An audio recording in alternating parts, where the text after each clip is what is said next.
sure what to make. I'm using something new here. This is Google. Ugh.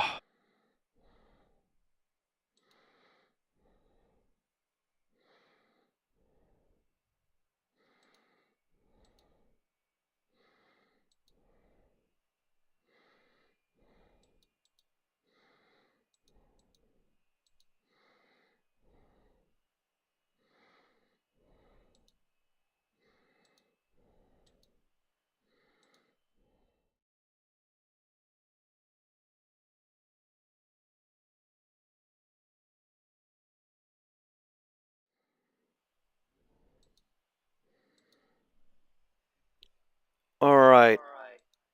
Whew. Fix that up there. All right, now. Are we doing any better? Breathing in a book screen, seeing something. Yeah, okay. I think we might be doing a little bit better.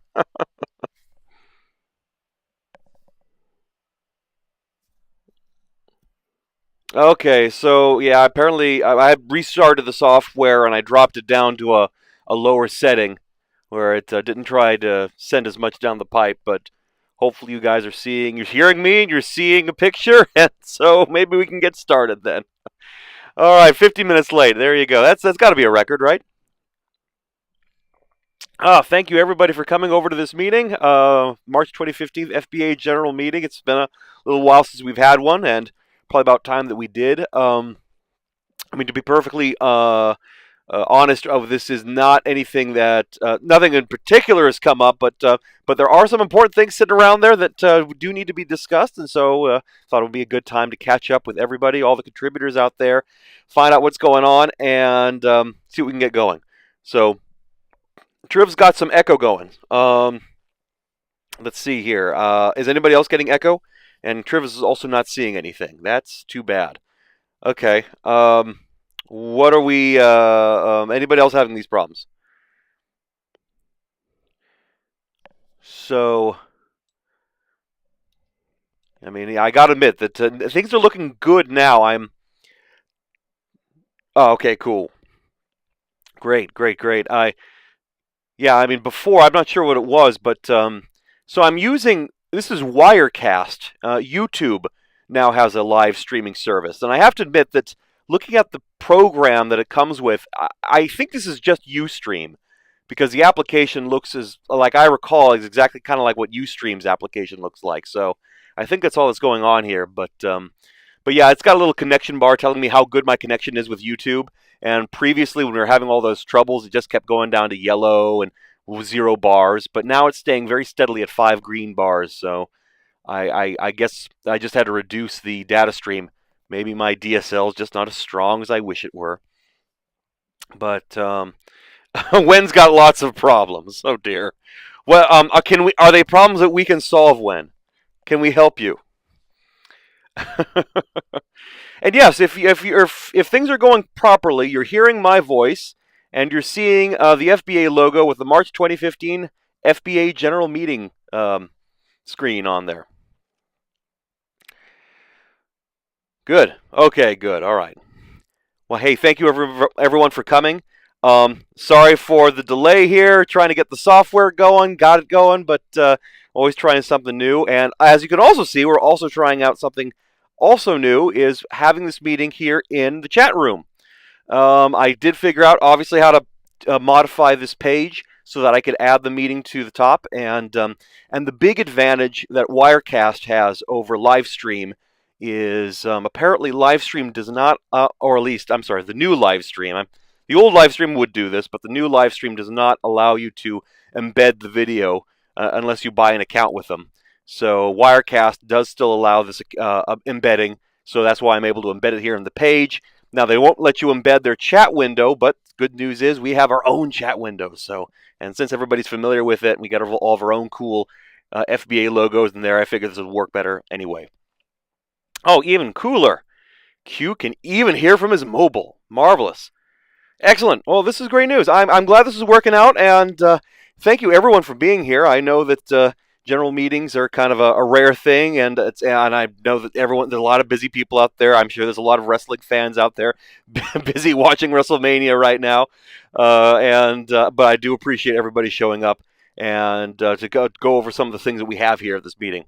Can this be recorded for those who can't attend? I don't know. I honestly do not know. Well, there is a record button here. Let's see what happens if I click it. If I vanish, you'll know why.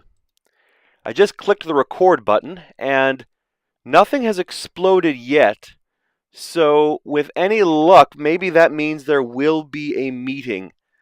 Considering that this is a service through YouTube, I kind of have a hard time imagining there wouldn't be some way of recording it. Wow, what's this? Error draw, non-conforming drawing, primitive definition, Arial black, error draw. What the heck is that?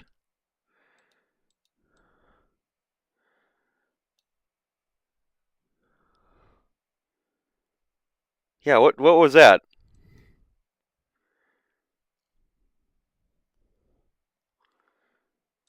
Oh, WrestleMania is happening in in a few hours. Okay, hasn't started yet. So, well, in that case, then I guess I'll have to make sure that this is done as quick, done before that's over. No reason why this should go too long. So let's see here. Make sure that we've got everything going here. Here are the topics that we will be discussing. Primary topic at the top of the list, of course, very exciting, the FBA draft candidate submissions.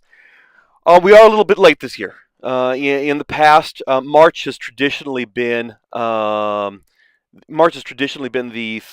when we do our FBA draft candidate submissions, and obviously we're almost at the end of the month and still no luck.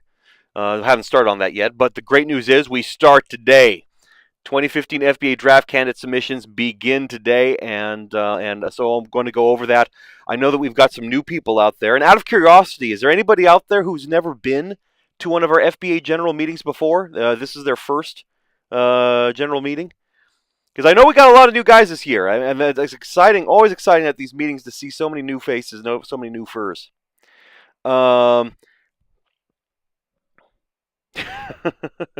MMC's a little excited there. All right, a couple other things that we're going to be talking about today is the removal of undeveloped characters. This is not confirmed. Don't get excited. This is something that was brought up at our last meeting, and we discussed the problem with having a lot of characters that are just lying around, undeveloped, taking up space.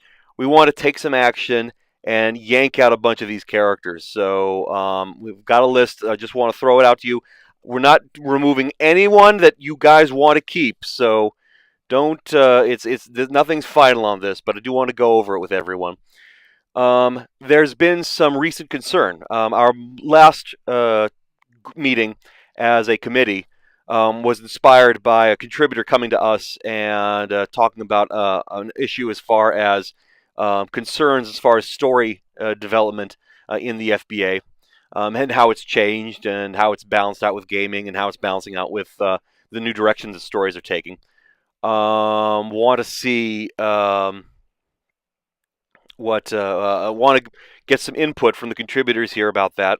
Then some new notes about the proposed league expansion. I know this is something that a lot of guys have been pushing for.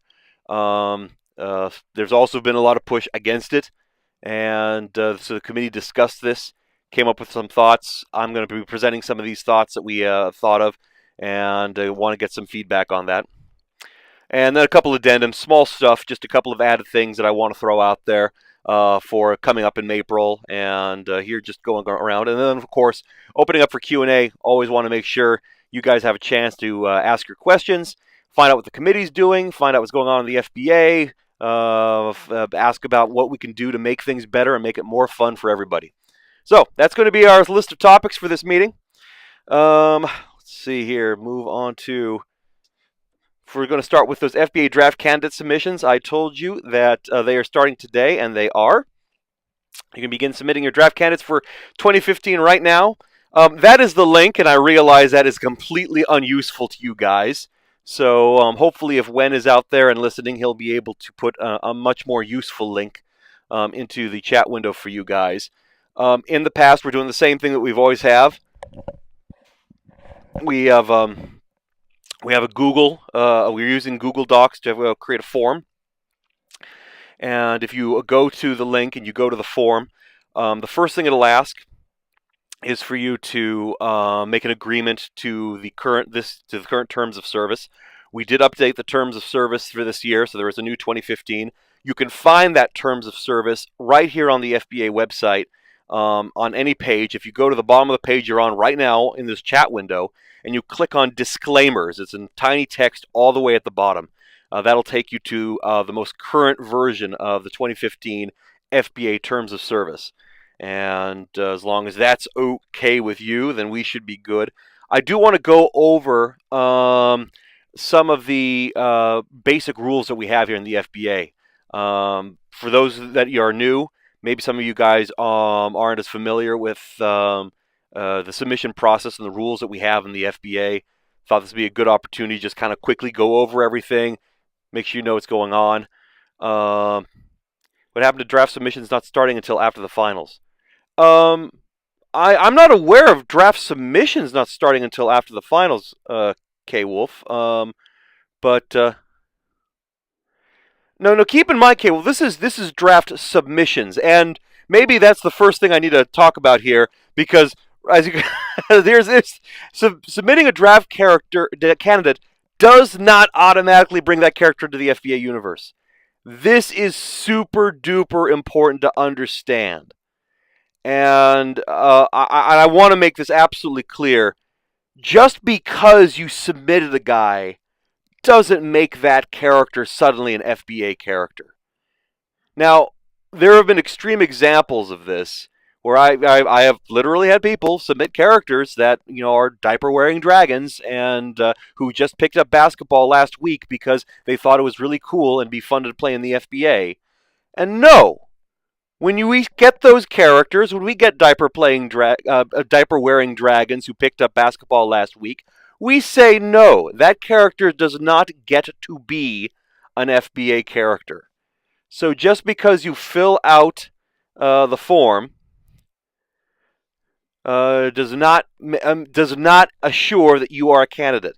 Now, Wen brings up a very important point, because you're absolutely right that a lot of guys I know, you've been very excited about your new characters, about your new ideas, and developing these guys. And this has been a concern. I'm not entirely. It's a difficult thing to police. Obviously, nobody here can tell you when you don't make a Twitter account. We have no control over that. But the problem we have is that if you make a character and you start advertising that character as being real, just because your character has a ball, a hoop, and a dream. Yes, exactly, Pac. That character can still be refused. And when they're refused, it's not a matter of like that character is rejected for... when it comes to the draft submissions, it is a character rejected for the FBA in the league. Not necessarily the universe. I mean, there absolutely are plenty of characters that exist in the FBA universe, just they would not make it into the premier basketball league of this world. But yeah, we do run into this scary issue where you could create a character, develop him, and make a Twitter account and all of this stuff, and then when you finally submit the guy, the committee looks at it and goes, no, this character doesn't make sense. So... that's why we have established a policy asking people not to make Twitter accounts for characters that haven't been accepted. Now, granted, we can't stop you. We don't control Twitter. Twitter's independent. You want to make a Twitter account? We can't stop you. So there's nothing we can do, but we do ask that you don't advertise your characters until they've been accepted, just so we don't end up with the unusual problem of having to say, look, we know you've made this character, we know you've been developing him for months and all this, but no, the character does not fit. It is not a good fit for the world that we've created here. So hybrids are something that we'll be discussing a little bit later in this meeting, because that was something that also came up in the most recent committee meeting. So yeah, it's we got some issues we'll be talking about. That'll be one of them. So just to go quickly over some of the basics when it comes to draft character submissions. For those of you who have submitted characters before, you should be familiar with these rules. All of these are spelled out in the terms of service. Again, if you click on the disclaimers button at the bottom of the page that you're looking on right now, some of those rules: the characters can be no taller than 7'6". We have to make this game competitive. And obviously, in the world of furry, where you've got macros and all sorts of characters that are just towering over 8 feet, we have to be careful about that. We need to keep the sport legitimately competitive for all these characters, and so we've established that 7'6" is the tallest that we want the characters to be. There's also a practical application for this, because many of the versions of NBA 2K that I've used to simulate CSL matches, 7'6" is the tallest limit that you can make a player. The tallest you can make a player. So if you have players that are taller than that, I can't represent them properly in the game. The low end of that limit, okay, since Pac brings it up, is 5 feet. There has never been a player in the history of the NBA shorter than 5 feet tall. And honestly, it would be. I think that we all sort of agreed a couple of years ago that characters below 5 feet would simply be too difficult to give legitimate explanation for why they would be competitive again in the league. So yeah, 5 feet tall is our minimum. I think that's quite generous. I mean, like I say, no FBA player's ever been shorter than 5 feet. No NBA player's ever been 5 feet tall. So, I mean, that would be, if you submitted a 5-foot player and they got into the league, that would be the shortest professional basketball player I know of. No heavier than 350 pounds. This kind of goes along with the size limitations. Quite honestly, when if you're 7'6" and you're above 350 pounds, you would not be able to move the way the professional basketball requires you to move. So that's why we put that limit in. No more than 2 hands, 2 legs, or 1 tail. This is our controversial 5-limb rule. And yeah, it's very well spelled out in the terms of service. And then no copyrighted species. Again, this should be clear, but if there is any confusion, what we're saying is that you can't have a character that's based on a species that's based off of copyrighted material. My Little Pony, Pokemon, things like that are established copyrighted canon owned by other companies. You can't submit characters like that. It's perfectly fine to submit fantasy species that are not copyrighted. So dragons are fine, unicorns would be fine, griffins, things like that would be fine. But yeah, nothing owned by Hasbro. Though we do require that if you do submit your dragon or your unicorn, no magical or poisonous characters. That would include breathing fire or using spells or magic and stuff. We want the FBA universe to be competitive in the same vein as the modern current universe. So yeah, we don't want all that. Wendigo wants a silky. I didn't spell it out here in these graphics, but that's spelled out in the terms of service. We also don't allow fantasy creations made independently of the FBA by the furry fandom. So Sergals and Silkies. We don't have permission to use these species in our world, so we're not seeking it. I mean, technically, those are copyrighted characters. They were created by a guy invented by somebody, and they're owned. That a concept is owned. So we don't allow Circles, Jackets, Silkies in the FBA either. No personal characters and only original characters. For those, again, if anybody needs to know about this, so we've had trouble in the past with the problems we've had with personal characters. It's not that there's anything wrong about a character that you have a personal that you like a whole lot, or you feel like represents yourself. I'll be honest that I think that it's healthy to have a certain level of separation between your FBA character and yourself, just because there is so much within the FBA universe you don't get to control. I know that in the past we have had guys who have found it extremely upsetting that their character was injured in a game or something like that, because they felt like that character represents themselves, it's them, and to have them injured and not being able to play, or to have them suspended for an action or something like that, is an insult to them personally. That's not acceptable. The FBA needs to be able to perform proper, acceptable in-world events to your characters, and that includes injuries. That includes being able to define their box scores.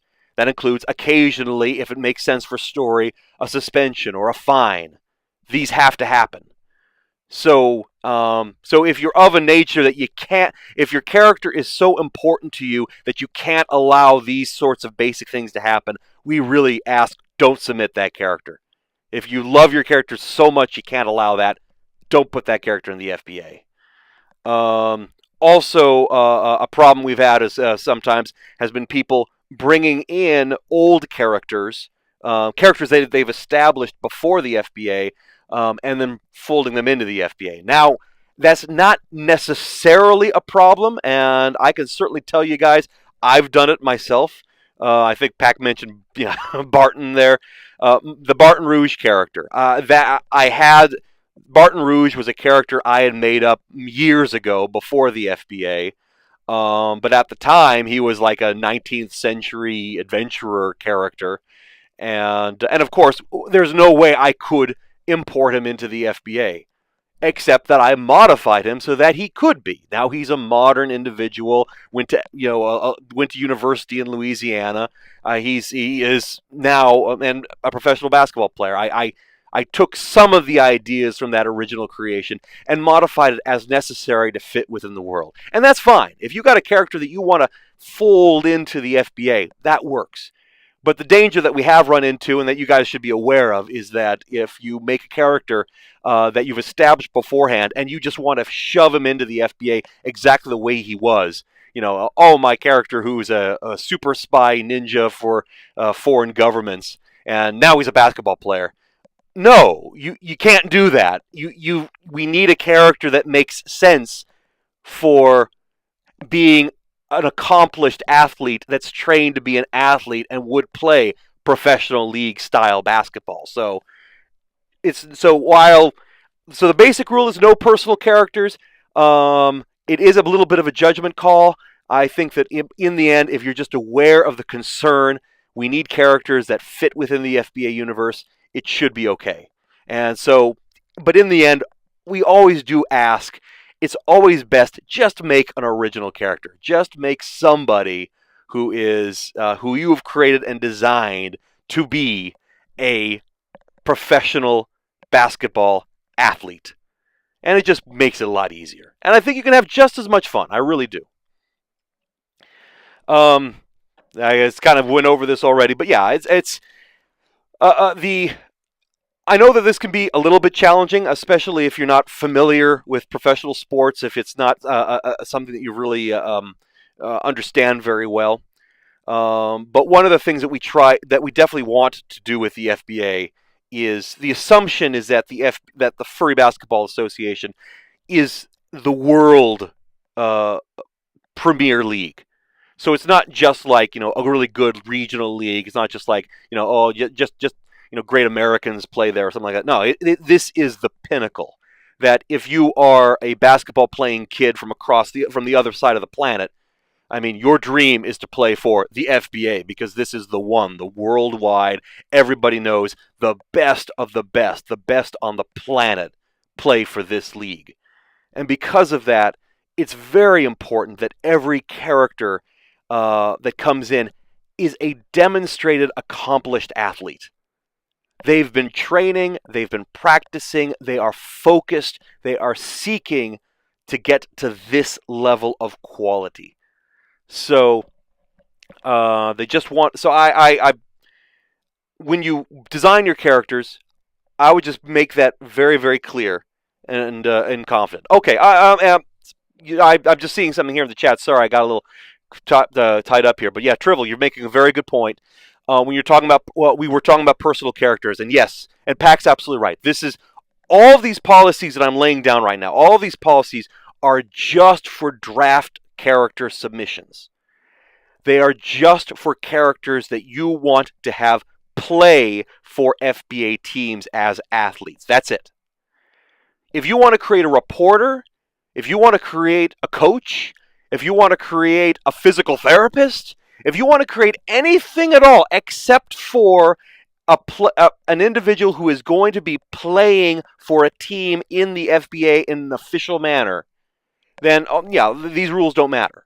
You can create the characters you want within the universe, and that'll be fine. They do not have to be accomplished. It's just that for these draft submissions, and that's the thing to keep in mind. Use this form only for characters you expect to play as FBA athletes, playing games for a team through the schedule.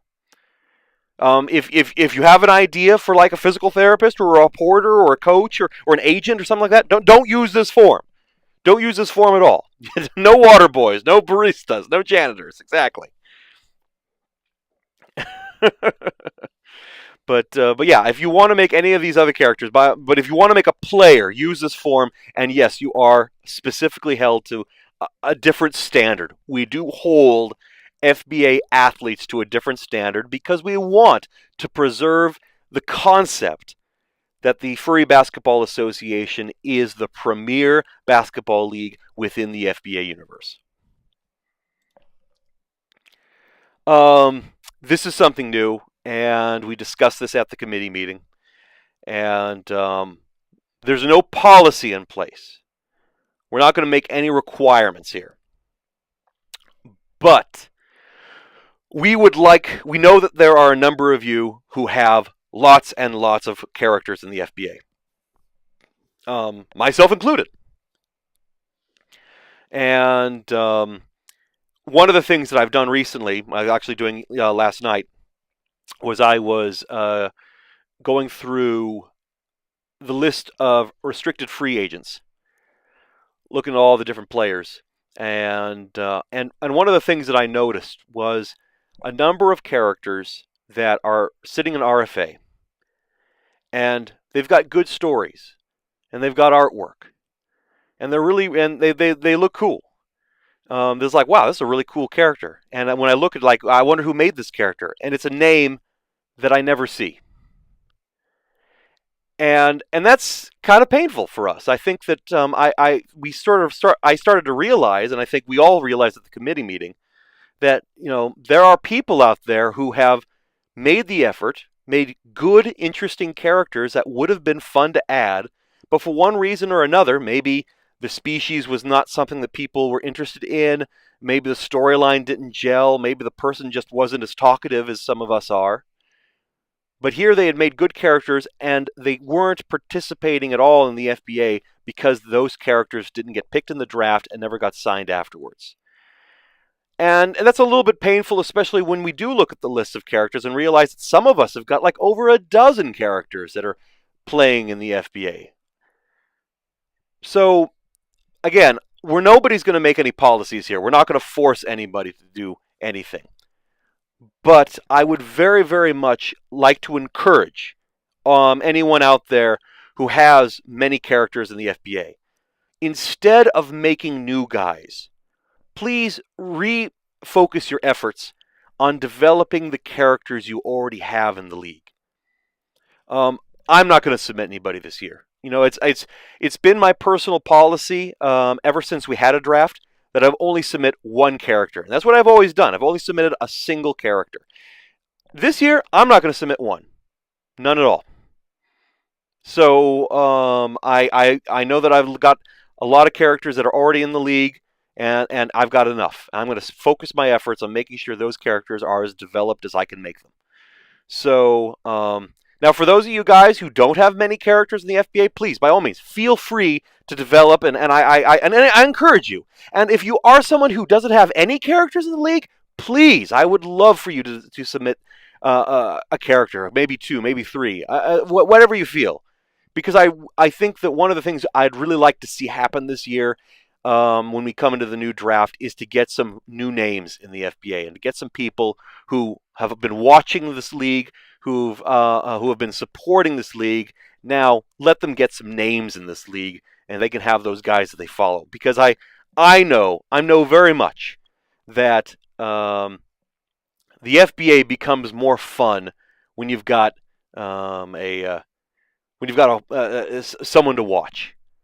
And I know how that goes. I think the FBA is fun without necessarily looking at your own guys. I have a lot of fun watching other guys, but there's a special kind of joy that comes from making a guy and watching that guy grow. So I feel like some people lost that opportunity because of all of the many characters we were making that were just flooding the market. And I'd like to everyone, if they can make an effort, don't flood the market. If you got a lot of guys in the FBA already, just keep working with those guys. Let some new guys have a chance. And let's see if we can bring some new guys into the fold so that everybody has got somebody out there that they can point at and go, that's my guy, and he's playing out there, and I can't wait to see how he does. Yeah, and Tazel makes a very good point. Oh, we'll talk a little bit about that a little later because that's going to be come up. And yeah, let's see here. I think that was the last one of that particular topic. Of course, I'm still going to be checking, trying to read questions as they come by here and answer them as best as I can. What's the policy for adopting existing characters if we can't get a hold of the original creators? Well, we'll go over that right here. This is the next topic, removal of undeveloped characters. Yeah, and this one's a big one. So, yeah, yesterday I spent several hours just going through the restricted free agents list, and so just strictly through the restricted free agents list. And one thing I was really struck by is, first off, it's a long list. There's like over 100 players in there, and there is a lot of players who just don't have any information on them. They've never played for any team. There's no biography. And in many cases, there's not even a creator listed. So it was really like, well, why do we have these guys sticking around here as restricted free agents who could be signed when there's all these other characters that people have actually developed and have stories and would make much more sense as being signed? I mean, why would we dilute that pool with all of these guys that are nothing? And so this is something the committee wanted to do, and I think it's a good idea. We'd like to basically purge a lot of these guys, remove a bunch of dudes, and by remove, I mean in this particular case, we would actually erase them from the FBA because they're not developed, they never played. That's the thing to keep in mind with these particular guys. Anybody who played at all in the FBA, who historically was a member of a particular team, I've left in. Those characters were on genuine rosters. They are part of FBA history, even if we don't know who made them and we don't know anything about them with no biography. I think we have to leave them in there because they were playing for certain teams at certain times. So they're part of FBA history. Any RFAs that I found that had histories, biographies, I left them in, even if they've never played. As they have been developed, there's some story there. It's good. So the only guys that are here on this list, and I'll go ahead and show you. Oh, well, first off, if you want to see the complete list, go to this particular site on furrybasketball.com. If you look up the league committee meeting minutes 150321, there's a link to this from the front page. And in that list, it does list out not just the names, but also the creators of those characters, if a creator is listed at all. But all of these guys, they either have nothing or very, very little detail written about them. So there were some guys in the biography where, like, okay, they had a biography written, but the biography was, he really loves to play basketball. He played ever since he was in high school, and now he wants to get into the FBA. The end. You know, there are a couple of guys like that. We're just like, dude, what? And then there's like, I think I came up with 55 names here, and yeah, all these guys, there just wasn't any significant information on any of them. Now, if you see somebody here that's like, you know, oh my God, you know, no, oh him, no, you don't understand, you know, I have this whole idea, he's developed, he's beautiful and everything. Great, let me know. What I would like to do is this. Okay, thank you, Q. Q's given us a link to that page. So yeah, if you just go head over to that link, and I'll head over there myself.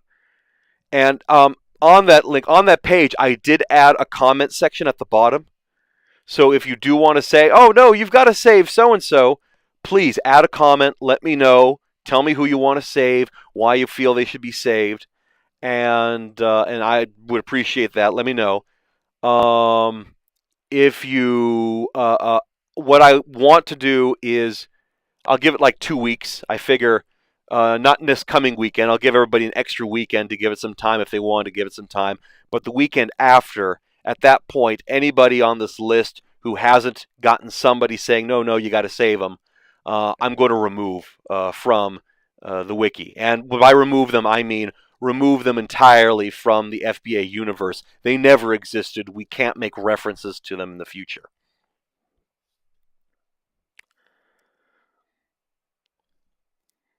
Okay, you know, and Q, you're absolutely right. If there are, and that's why I want to take this time to ask everyone, if there is a character here who does have a biography you are aware of, they need to have something written about them, and they just lost it because of RFA, which they shouldn't have lost it because of the recategorization, but okay. Then by all means, say something, please. Just like I say, there's a comment section there at the bottom. It should be really easy. You just type in what you want to say and click it, and it'll be right there at the bottom of the page next time I look at the list. But yeah, there's just a lot of characters here that just didn't. There was very little information on them, or no information at all.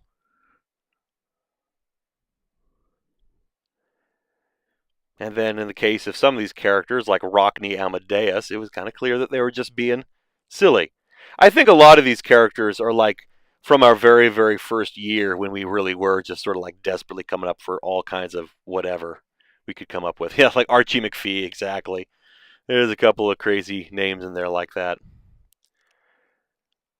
There's no reason why these are a bigger font, just that's the way they got typed out.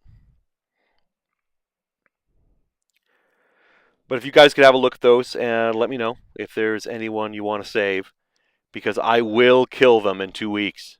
I will give them sweet death.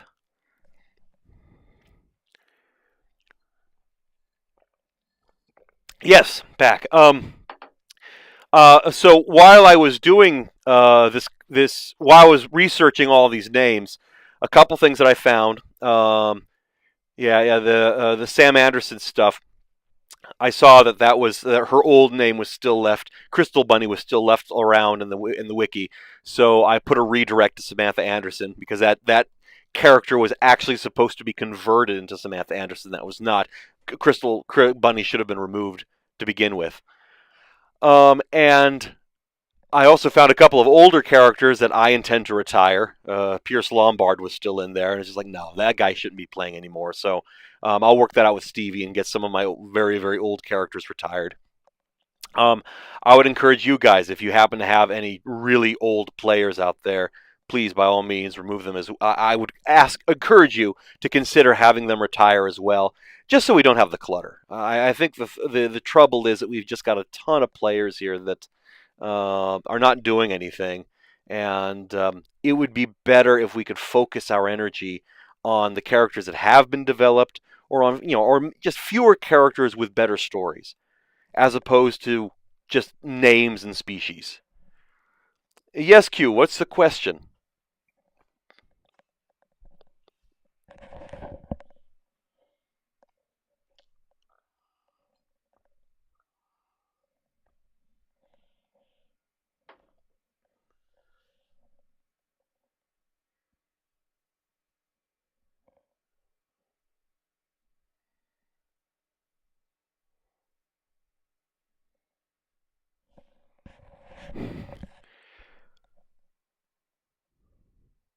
You know that the FBA draft pages are listing all the characters that went into each draft class, right? No, I did not know that, Q. I'm checking that right now, because I'm not sure I believe you, but since you say so, let's find out. If I go to 2012, I don't see any list of all the guys that were part of that draft class. Let's go into the past. 2007, 7. If well, 2008 FBA draft seems to be the oldest.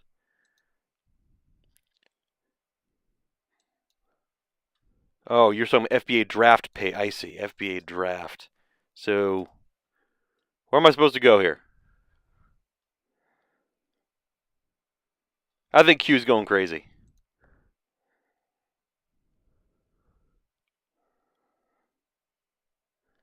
I see.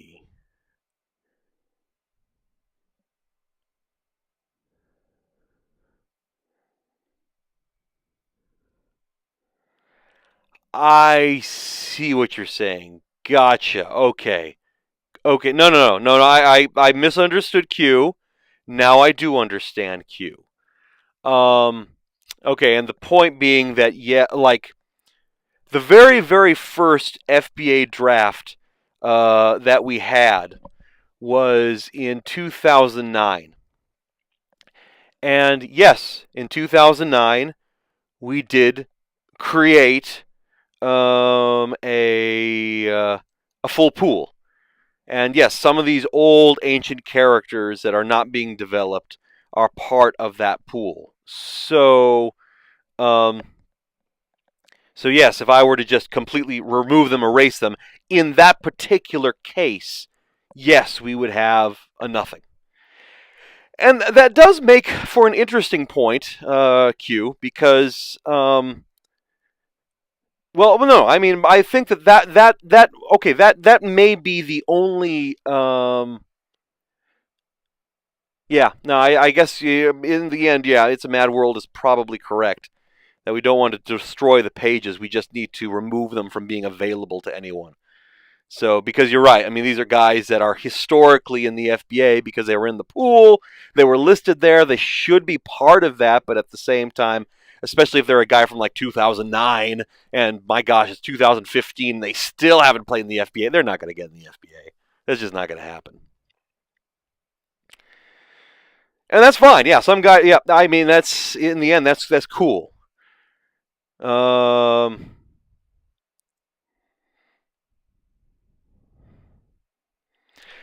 and see, honestly, K Wolf guys, I think that's a good thing. At some point, I would very much like to flesh out and develop all of those drafts that we can. Go all the way to 1999, 98, all these years. And when that happens, it is going to require a whole crapload of making up stuff, just making up names of dudes that played for a year and then went out after their rookie contracts and all that.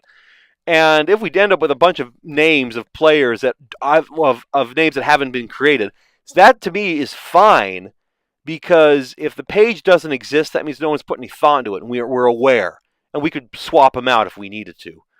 But it's when we've got guys that are have a page and are technically developed. What I hate is a page existing without information. If we just have a name with no page, fine. It's a blank slate. Anybody can fill that in when they feel like it. But if we have a page made, then it's like somebody staked their claim. Somebody had to have made that page, but there's no information on it. So no, that's what I want to kill. Yeah, I think Kino's right. So we'll remove them from the RFA category. We'll put them into retired, and say okay. But that sounds perfect. So okay, I appreciate you pointing that out, Q. We'll do what we can and leave the guys in just so they're at least part of the history. But yeah, I want to have them so that they're removed from availability, so that we can focus more on the characters that are being developed.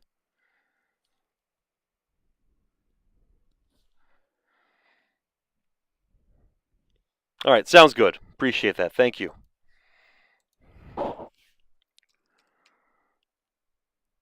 Please consider retiring your old characters.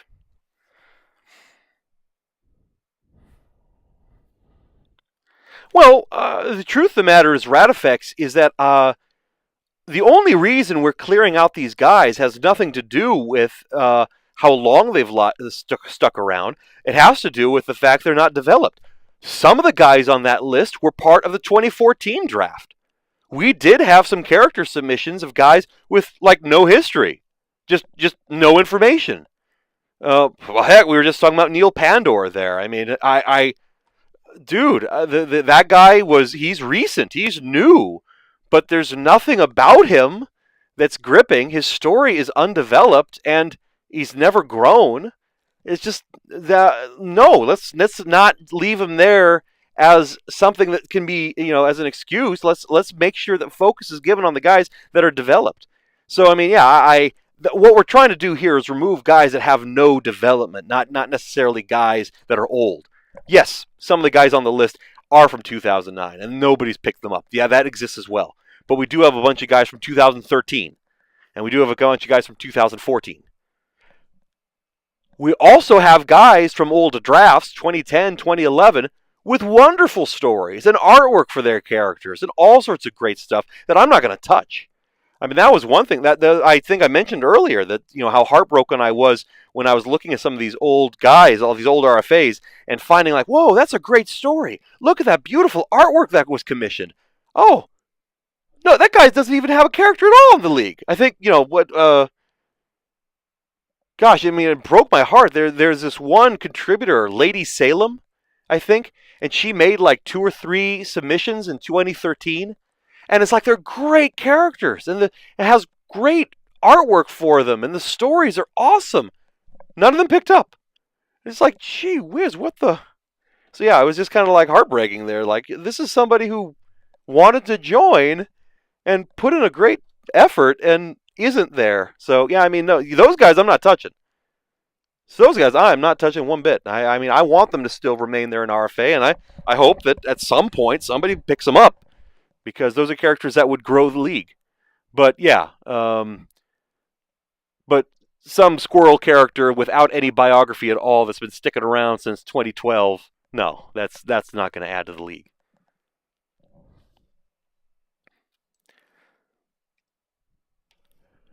So moving on here. Yes, I know, that was heartbreaking to see. I was just like, dang. Because yeah, it's like I found one character from her, and then a little bit later, oh, another character. I guess it was another time where it's like, wow, artwork, great story. Who is? Oh, that Lady Salem again? Dang.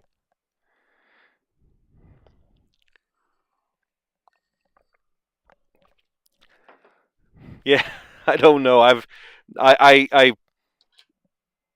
know the FA account. I've seen her FA account before, but I haven't heard from her in a long time.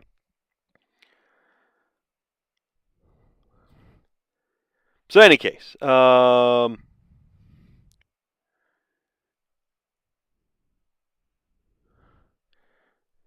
FBA story gaming balance. So yeah, this is a this is a little bit of a nebulous topic because it was just kind of it was the primary focus of the last meeting that we had, and I'm really not entirely certain what there's no action, there's no course of action that we decided on or took, but I think it's just something that was a clear concern and worth researching. And there's just a lot of questions about how things are going here right now. Hey, Paul, the link to the meeting is on the page you're on. If you click on play up top,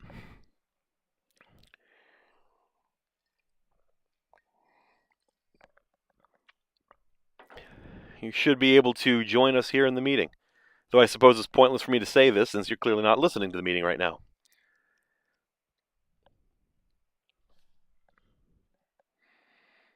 But so the concern has been how storytelling has changed here in the FBA. For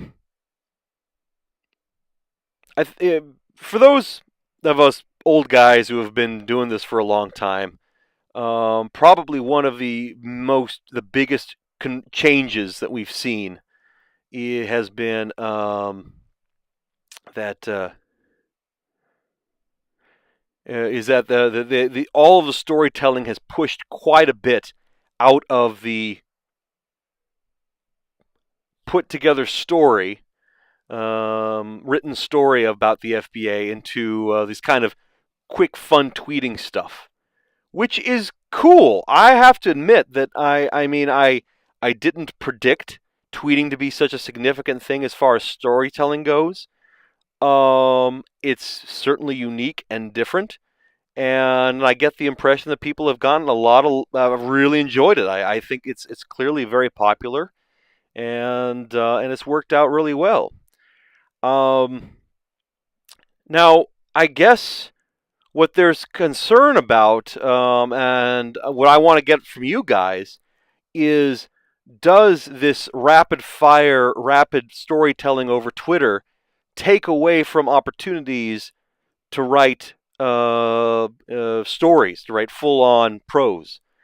Because there's a lot that's happening over Twitter that it's hard to follow because it's so quick, and it commits, and because these events are not being collected,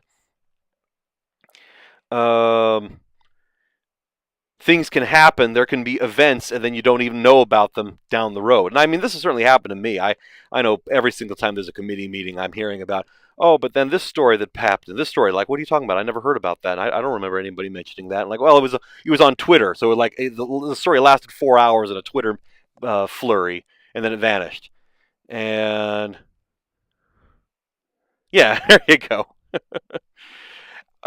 So yeah, I now. And then, yeah, but then you're absolutely right that because there's such a volume of Twitter accounts, and because there's so much activity, it's certainly a quick and easy way to develop the characters. At the same time, though, it becomes a little bit challenging if you have a character that probably genuinely wouldn't do that. I mean, Buck Hopper would, so I'm not. That's why there is a Buck Hopper account. But Paul Taranura would never have a Twitter account. That's just not in his personality. That's why I've never made one. I don't think I ever would, because it just would not make sense for that guy. And I don't know if that makes it. I don't know if that I don't know if that takes away from storytelling opportunities. I think that in the meeting that we had, there was some concern about that, and this is kind of an opportunity to just sort of get what other people are feeling and what you're thinking of.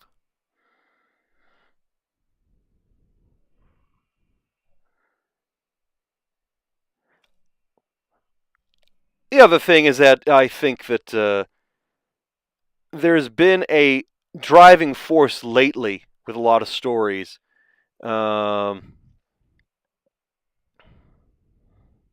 Oh, absolutely, when. Absolutely. No, it is the. I have to admit, saying this stuff out loud, it's genuinely tough because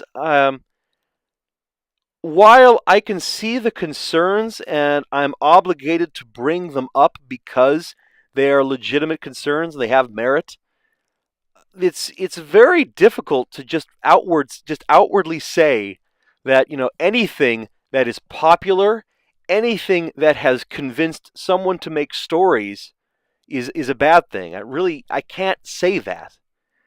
And while Twitter storytelling is certainly a very different pace and a very different style than what the FBA's had in the past, the fact of the matter is, it is storytelling and it is character development. So I don't know if I'm really comfortable just flat out, of agreeing whether it's like a problem or not. I can see that it muddies things up. It makes things different. But I agree. I mean, there are opportunities it brings that prose doesn't. Um, it's the closest thing we've got to live interaction between characters, for one thing. We don't have a muck. We don't have our own FBA muck where you can make your characters and role play a scene live back and forth or anything like that. Twitter kind of gives us a little bit of that. And that's kind of a cool thing that we're sort of, adopting Twitter as being our FBA muck. And yeah, I've definitely seen that it's made some really good stuff. But yeah. I mean, but at the same time, Pac's absolutely right that there's just so many accounts and there's so much constant activity, and then Tazel's right, and I mean I've certainly run into that too. Is that there's lots of people write stories and post them up. I don't have time to read those, and yeah, I can check my tweets usually.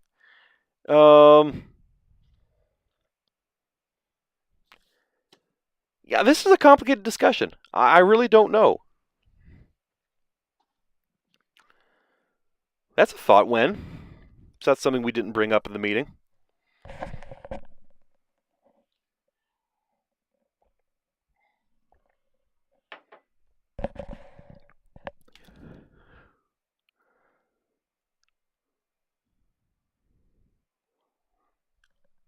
Yeah, and I think that kind of gets at the crux of the problem there, Pac, is that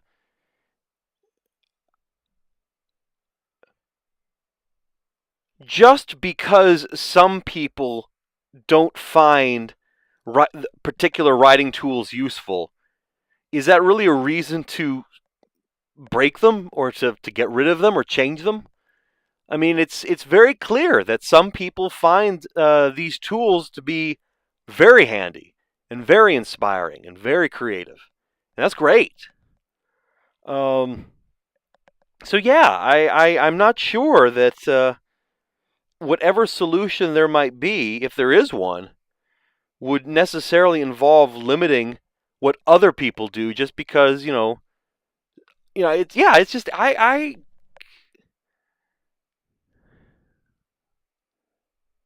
this was a tough one. This one is just a very tough. Yeah, you have an idea there, Wen. Maybe that would be helpful. Maybe it'd be fun to put in some extra tools. Um, I suppose one of the big things, and the question I have here is that are people feeling like it's too difficult to write stories? Because we do have writers here now. I mean, the good news is it seems like everybody's still writing plenty. With the Hoop, there's always that collection of written stories that are put there, and man, there's never a shortage. There's always like a dozen stories written every week.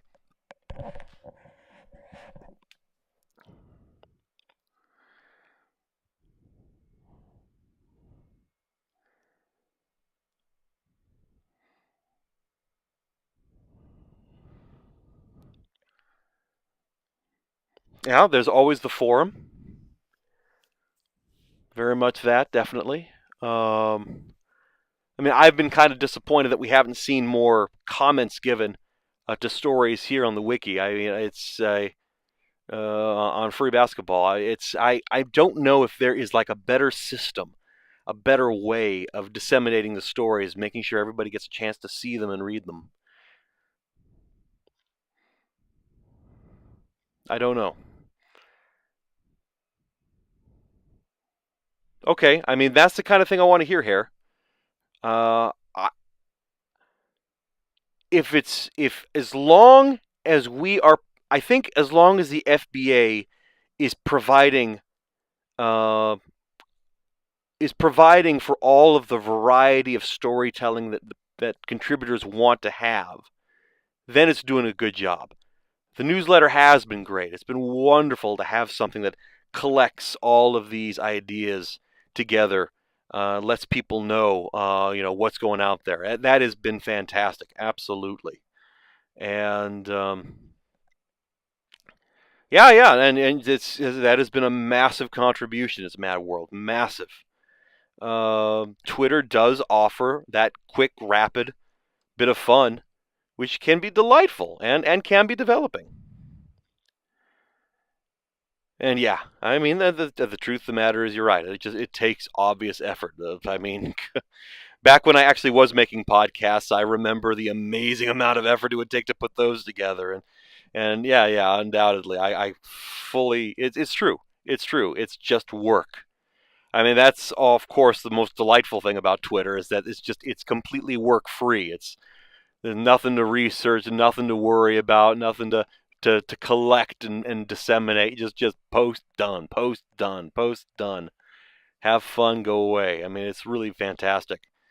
Latest stories. That's a good thought, Akari. In fact, I maybe there's a way I can do that. Just today, I discovered there's a way for me to post the latest artwork that's been submitted to FBA.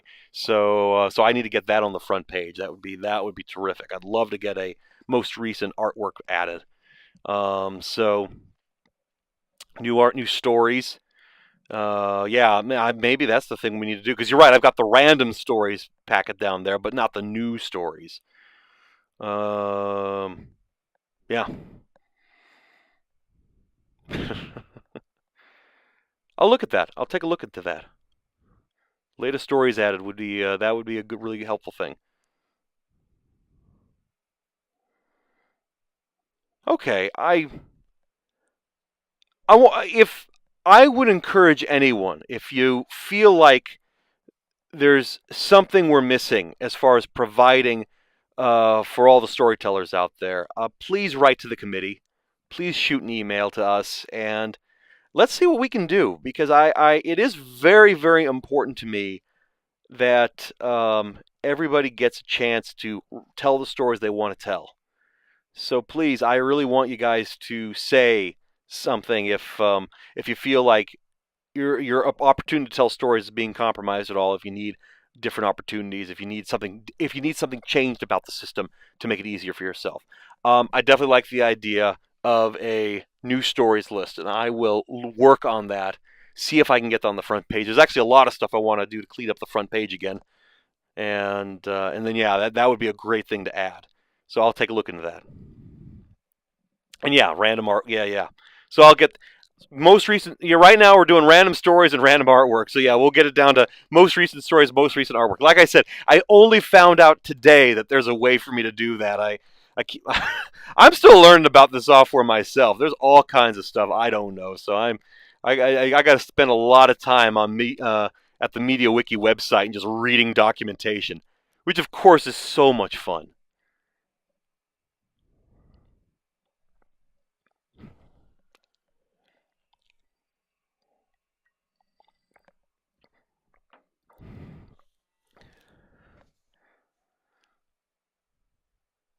Uh, yeah, anonymous. I mean,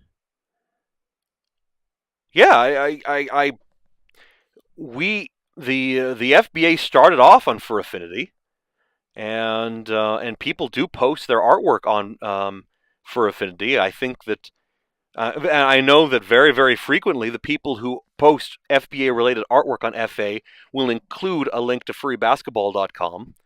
Um, I don't personally go to Weasel, but I would imagine that most people who do post FBA related art on Weasel would also have a furrybasketball.com website. Um, I don't believe that our current problem is word of mouth. I really don't. I think, if anything, the current problem is how we are providing for our contributors. Um, and yeah, the truth of the matter is, while it's great to get the word out, and it's always nice to tell people that we exist and do anything, you know, we're not. Nobody's making profit here. We don't need advertising because we need to make sales. I mean, the website is free. If you want to join, it's just ask, and I'll make you an account. Um, there's no dues or anything to put in, so we're not under any incentive to bring in more people. I mean, truthfully, I'll be honest. In my mind, I would rather have a small group that is well provided to make the creative stuff they want to create and enjoy creating than having a massive group of people that is all that with I yeah that's my feeling. I love the FBA. I love letting people know about it. I'm very proud of what this is. But truthfully, I don't feel any need um, to expand, get more people in. When I saw those Lady Salem characters that didn't get picked up, the thing that hurt me was not, oh, that's another contributor we could have had. What hurt me was that there's somebody who made an effort to join and was rejected. That was somebody who wanted in, who actually made something for us, and we rejected. That's what hurts me. I'm not just looking to throw people in. I don't go around the fandom. I don't go to conventions and just like pass out cards. Join furrybasketball.com, furrybasketball.com. Everybody join. No, I don't. I mean, personally, I'm not into that. I just want people who would find this fun. Look. I've been doing this for 5 years. I'm still stunned that it's more than just JT and me, because I honestly thought J Tiger Claw and I were the only guys in the entire fandom who love sports. So, um, everybody's got a different opinion, and I'm giving you mine. I know that there are some who would love to just bring in hundreds of people, would love to just get this FBA, get this chat room filled with 500 people at a time. Maybe one day that'll happen, but truthfully, I wouldn't. I am not interested in that. I don't think that would be the healthiest for the FBA. I think we are better as a. I think we're better when we are a small group of dedicated contributors than just lots and lots and lots of contributors of all levels.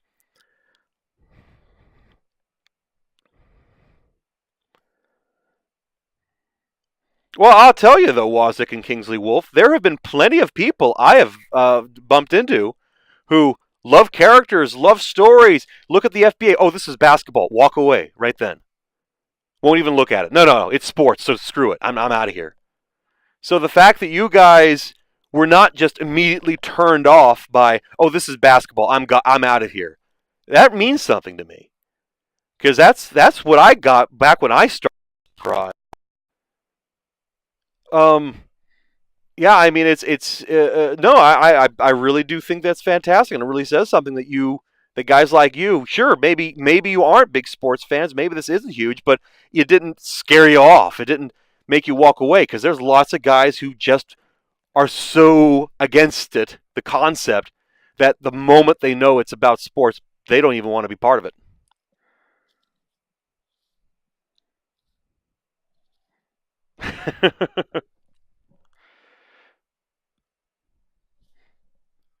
So yeah, I really didn't have I didn't really have any particular plan of action with this topic or anything. It was a concern that was brought up. I wanted to share it with everyone else, and I really would like people, if you do have any kind of concerns, let me know if there's anything we can do to help um, uh, improve things for the FBA, make it easier for you guys. I'd appreciate that. Definitely like that idea. of new stories getting the post on the front page. I'll work on that. That's a great idea, and we'll move from there. But yeah, please, committee@furrybasketball.com, committee@furrybasketball.com. Shoot us an email. Let us know if there's anything else we can do to help and make this happen. It is very important to me that we provide the storytelling tools that everyone needs. And I realize that everybody needs different tools. Some guys like one thing, some guys like another. That's good. We're not here for a guy. We're not here for just me or just that person or anything like that. We're there for everybody. And the more people we can help, the better we're doing as a project. Yes.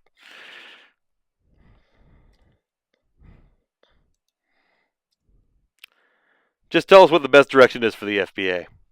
There you go. All right. Moving on to a big one here.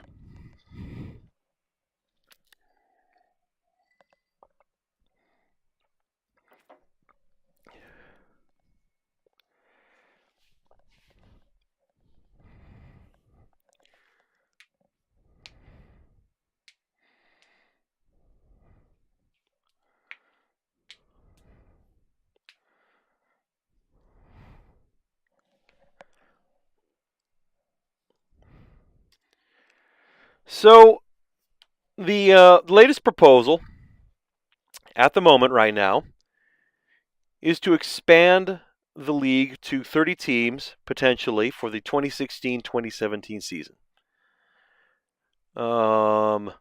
This is only a plan. This is only a proposal. This is not anything that's in stone. Why am I being poked? Ouch. Why are you poking me, Wazik?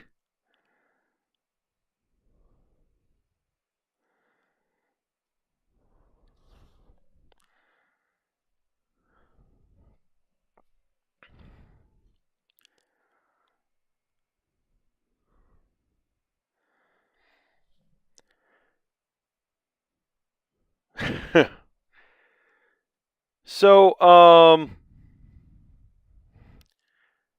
yes.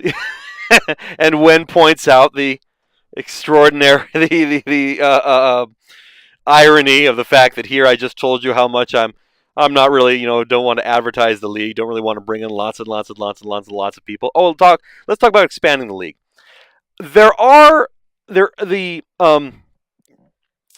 The history of this proposal has been kind of interesting. We've had a number of people pressing for it, talking about it, suggesting it. Lots of people want it to happen, and I'll tell you that my own personal feeling for the longest time has been no way ever. Shut up. Back when I was commissioner and I was taking care of 24 teams and I was bringing up all those scores and rolling up all those games and holding on to that 80-game schedule all the way through the season, it's like, oh my God, this is so much work, you guys. Shut up. We are never having more teams. Shut up. That was absolutely my thought the whole way through. So, why am I even bringing up this proposal now?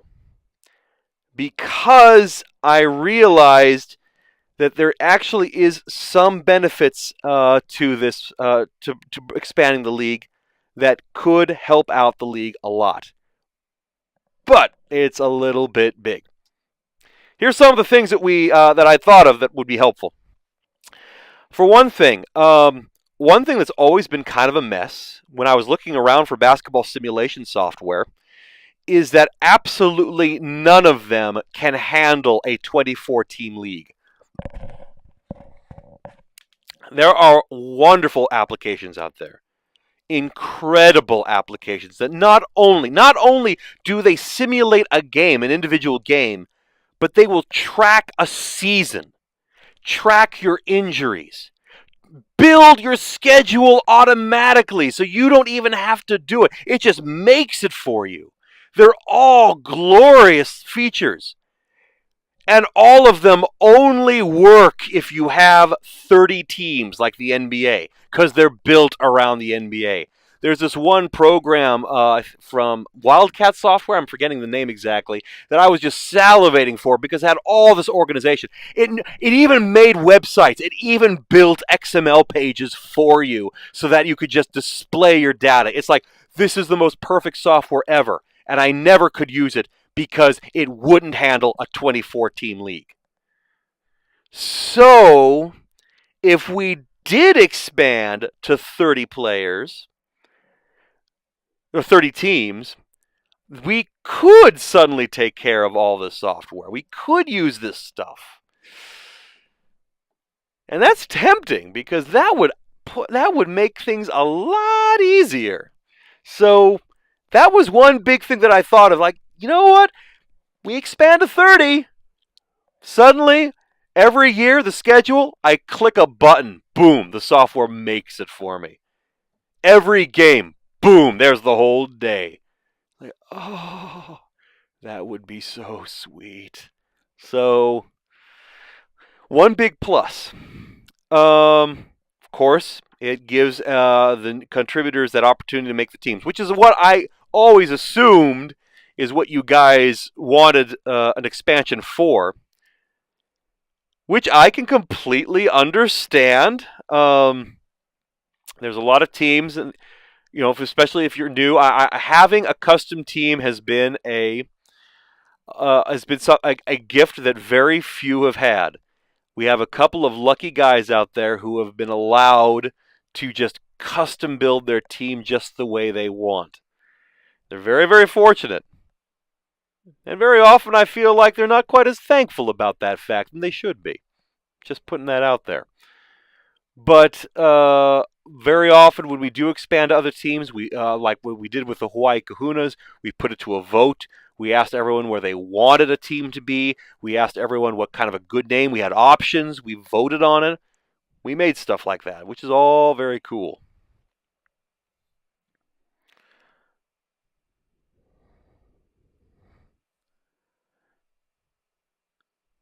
Um, since you asked, Pack, I haven't looked at all the details of that particular program because I've never been able to use it.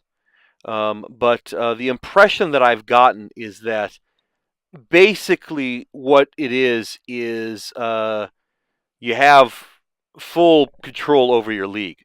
I mean, basically, it's basically saying that if you just want to just simulate a league, then here's your 30 teams, here's your schedule because it's all based on the NBA. Do whatever you want. You can tweak all the stats for each player you want. Tweak that or this or that, and it'll just keep track of everything for you. So, I mean, I'm sure it's probably not perfect. I'm sure it would require some messing with, but I mean, it would just open up things in a way that they haven't. I agree, Wen. Custom teams, I mean, kind of like how people love to have custom players. People like to have custom teams. I guess the thing that gets me about it, though, is we're in this situation right now where we've got all of these teams where you've whereas you can keep making custom players and you can keep throwing them out and satisfy a lot of people, only a very small handful get to keep have custom teams. Now I love it. I love it so much when people adopt those teams and fall in love with them and take care of them. I mean, that to me is a huge thing. Um, so, but yeah, I mean, it's just but I'm also aware that there have been a very lucky few who have been able to say, I want a team at this city. I want a team that's named this. I'm going to give it this logo. I'm going to give it this name. These are going to be its colors, and that's that team. And it's managed by my character. And I mean, that's great. And I have no doubt that the people who are fortunate enough to have those love their teams vastly, greatly. But there's just something kind of unfair about why did those guys get that and everybody else. I keep telling them like, no. You get to pick one of these teams. Which team do you want to manage? You don't get to change it. You don't get to move them. No. Your team. Which do you want? So I mean, yeah, it's that's the part that I find a little bit tough, and that's why I personally feel like, it's the thing that, like they say about, with radio stations, the FCC limits what you can put on them and what you can do with them, and how many country stations there can be in one area and kind of stuff like that. And the reason they do that is because it's limited. That, unlike books or printouts, where you could potentially just make thousands of different books, just print them all out, or pamphlets or whatever, there's just no limit to what you can produce. With radio stations, no, there are, 98 frequencies. That's all you get in this area, 98 frequencies. And because it's a limited pool, then you have to start controlling it and let people know what they want. So that's just kind of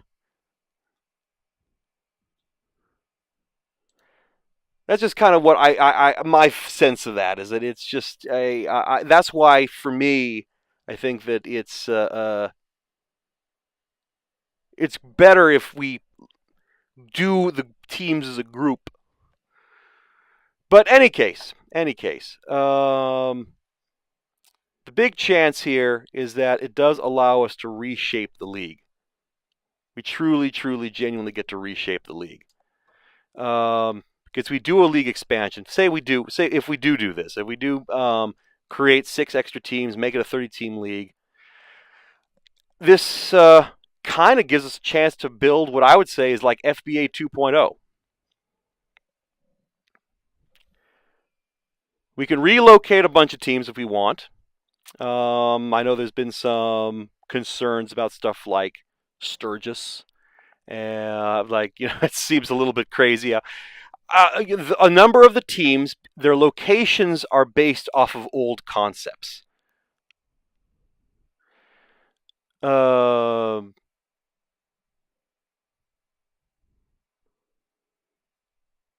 Back in the original FBA, we had decided that the FBA universe was going to be one where humans did exist. There were humans around, and these humans, and then there was Furry Society, and then it was just that human society and Furry Society lived alongside each other, just separate from each other, and that kind of helped us establish things like the Dakota Bikers being in Sturgis, a town with barely any people in it, but we could imagine that Sturgis had a bustling furry population in it and stuff like that. It doesn't fit anymore with our current setup. I'm sorry, Akari, I did miss your point. What is your point, Akari?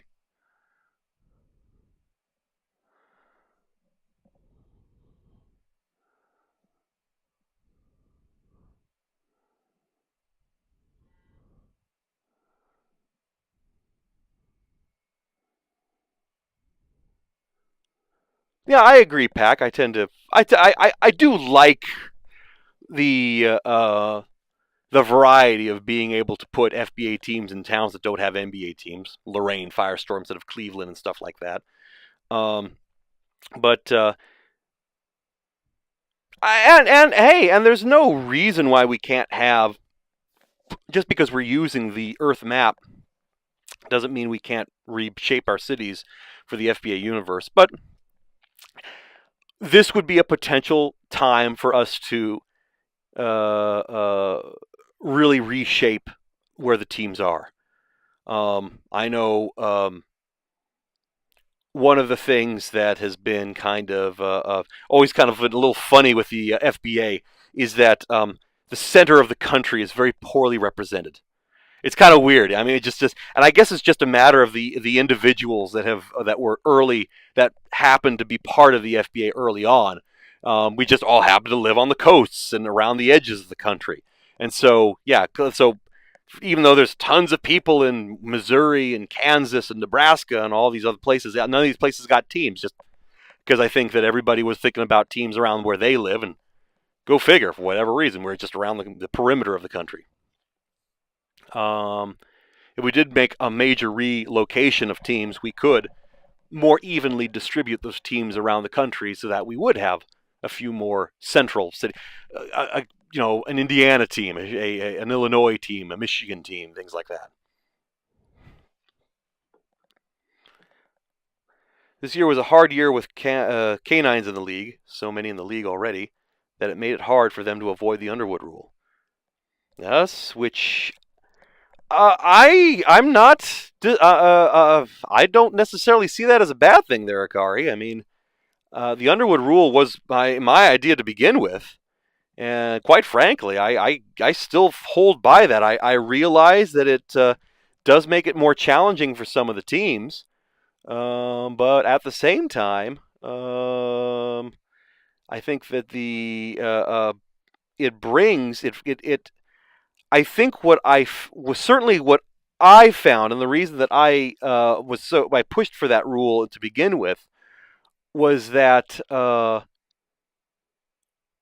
one because I think that was back in the time when teams were completely managed by one person before we had the separation of head coaches and GMs, and yeah, it's just all it takes is like somebody to be love one particular species so much that they only want that player. And then you end up with these custom teams, which I've always felt has been kind of against the point. I mean, it would be a little bit like if an NBA team was pursuing like we only want to hire Asian players or something like that. I mean, it just felt really wrong. Like, no, that's not appropriate. That's not the way a pro league should work. So yeah, I'm aware that the Underwood rule makes a challenge for certain teams, especially with no undoubtedly canines are very very popular in the furry fandom. We love our wolves and we love our foxes, but yeah, I I don't feel it's a bad thing to have. I mean, without a doubt, if you feel there's an argument to get rid of it or to change it, I mean, I'm certainly happy to listen. I would bring it up to the committee. I would bring it up with the commissioner and bring that up. But yeah, I don't think that's. I see what you're saying, Akari. Okay. Well, I mean, yeah, then maybe that would be an advantage then.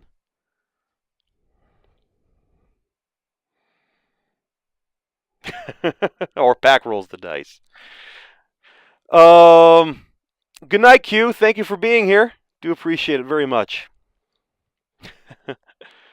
I had proposed a Puerto Rican team way back at the beginning of the league. It didn't survive. It did not survive. I mean, again, I put it up for a vote. I played it fair, let everybody have a voice in that, and in the end, I think people preferred having a team. I forget what that club became. They liked another idea better than a Puerto Rican team, but any case. But yeah, I see what you're saying. Yeah, no, there are more teams that definitely would make it easier. If you have a list of Qs, Q, do you want to ask them now before you go? I'll try to answer them as quickly as I can.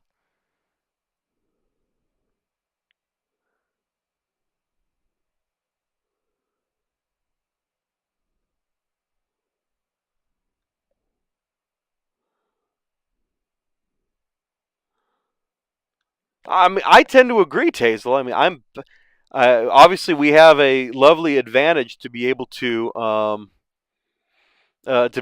throw teams anywhere on the continent that we want. It's okay for us to have teams in Alaska and Hawaii, for as inconvenient as it might be in real life. But yeah, I mean, if we wanted to expand into Mexico City or Puerto Rico or something like that, I mean, I think that'd be kind of cool too. We used to have a team in the United Kingdom, for heaven's sake.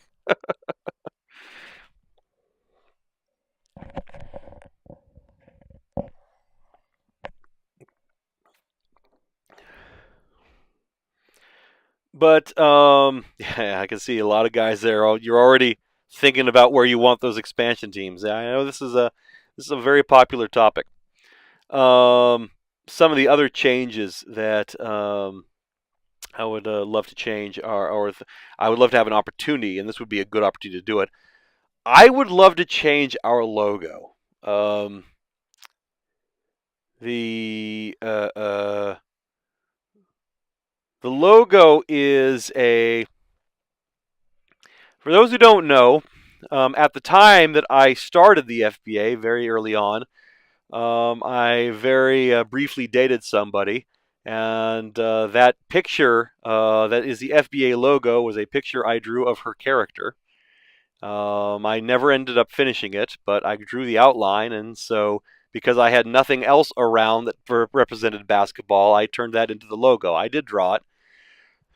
But yeah, it's not really terribly representative of the FBA. It's I mean, it's a fine logo and certainly has gone around a lot. But at the same time, I feel like we could do a lot better with maybe something with Healy Davis on it or somebody else that is more representative of the FBA. But so yeah, that's something that I have kind of wondered about. And yeah, maybe it's too close to the NBA logo. Maybe it'd be nice to get moved to a logo that is more distinctly ours, as opposed to being a satire of the NBA. So that's something that I would very much be interested in if we were to do a big, massive expansion here. And then yeah, finally, one big thing is so yeah, this is revisiting a topic. So I know that in a previous meeting that I gave, I was very, very firm about making sure that all assets were owned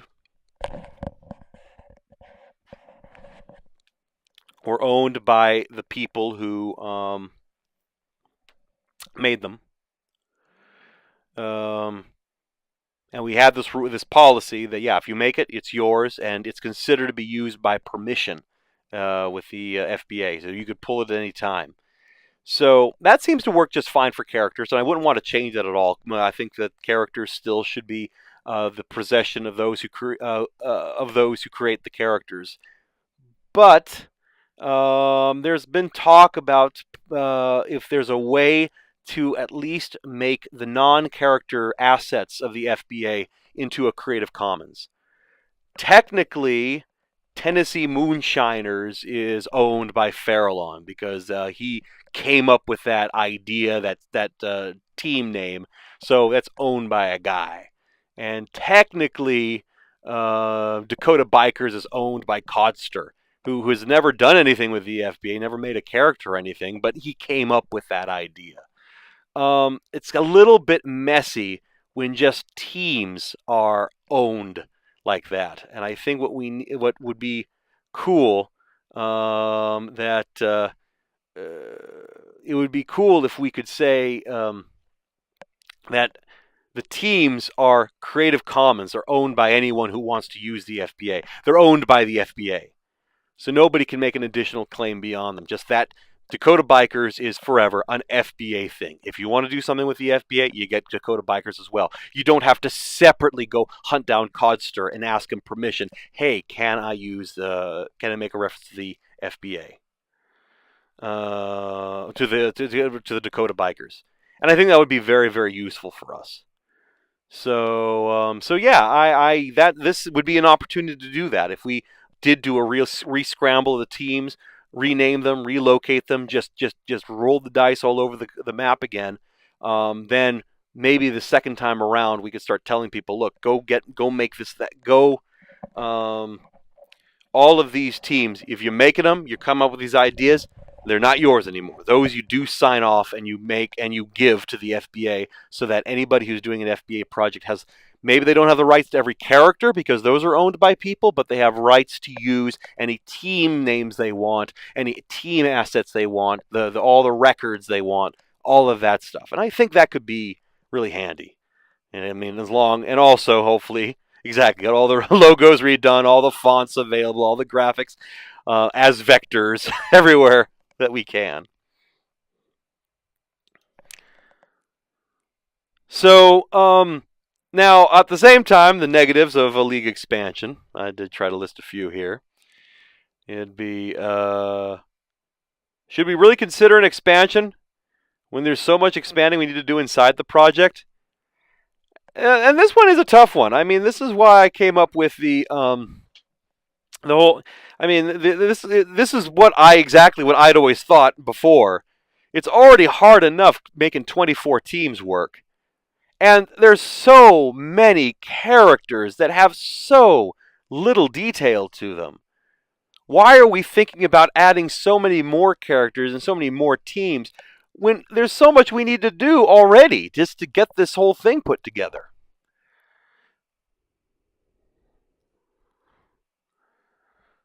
So yeah, I mean these are ideas that I think that's one thing that would be against an expansion. I mean, maybe we should just be sticking with what we already got and developing what we got.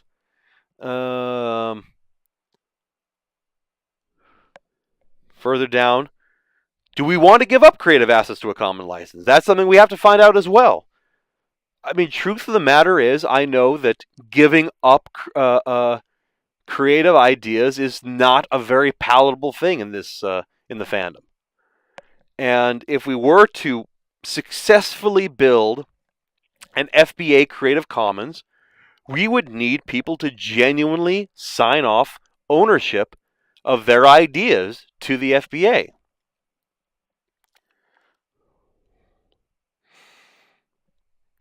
And while I certainly in a 30-team expansion, while I'm very confident that there would be people who would be willing to do that. I know I would if I were to come up with a team.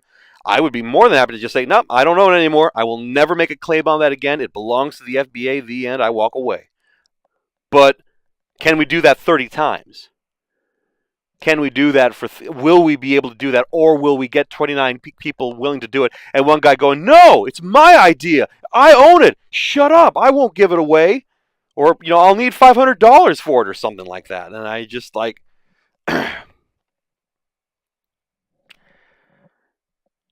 maybe we wouldn't have a problem, maybe we wouldn't, but I mean, I could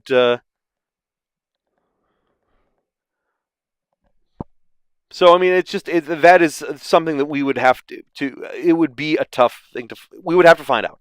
I don't know how it would go. It's possible it would work. It's possible it wouldn't. And then finally, of course, league expansion. Does that mean we change the FBA engine again? Every year we have a new FBA engine, and it kind of has that sound like, well, we expand again. I guess that means we're getting yet another expansion.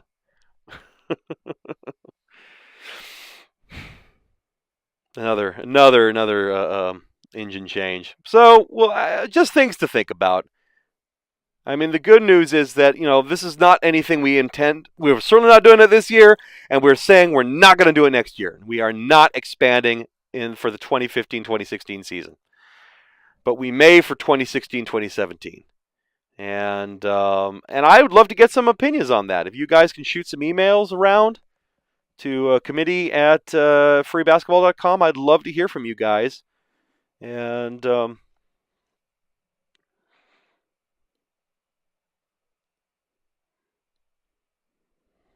that really would be helpful. I think that it would be good to hear from you guys what you think, what's worth it, what's not. Kiddo says, yes, new engines are a tradition. Certainly are. And yeah, I mean, it's there are pluses and there are minuses. So this is where we just need contributors to also help us with these decisions. These are tough decisions to make.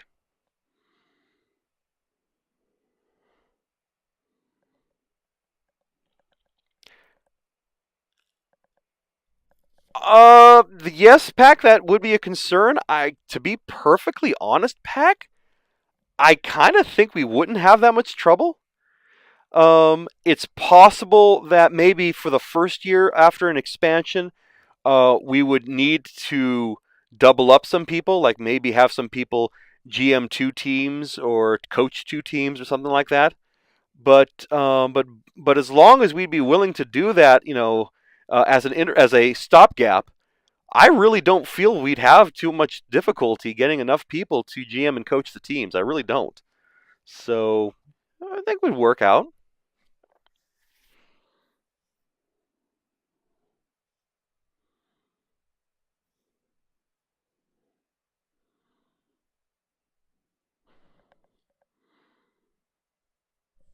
All right. With my addendums, these are just kind of some last minute things I threw on here. Um, so I got contacted by Brian Stormwolf, who is the commissioner of the Furry Australian Football League, the FAFL. They have a page on Fur Affinity. And he is interested in joining the FBA universe. So we've already had great success in getting the FFL, the Furry Football League, and the FBA universe in the same world, which I think is great because I think any more sports leagues we can just fold into the same universe just makes that universe more interesting. But yeah, this was very awesome. Brian Stormwolf just reached out to me on his own and asked if it would be possible to bring the FAFL into the FBA universe. Now, I guess there's a little bit of concern because I did send him kind of a list of our basic rules, and the big contention was that the FAFL has a habit of using real world current brands. I don't know enough about our Australian football, but apparently one of the things about Australian football is that it's it kind of like NASCAR. I guess there's a lot of they use a lot of branding on the players, so the players are very often decorated with all sorts of branding. Uh, I don't think that's right. I think this actually is FAFL. I'll double check the email, but I'm pretty sure that it's not FUFFL. I think that's a different project. But I'll double check since you guys are saying this. No, hi, I'm Brian Shadowwolf. Got the name wrong, sorry about that. I'm Brian Shadowwolf, the commissioner of the Furry Australian Football League, or FAFL for short. So, no, this is, I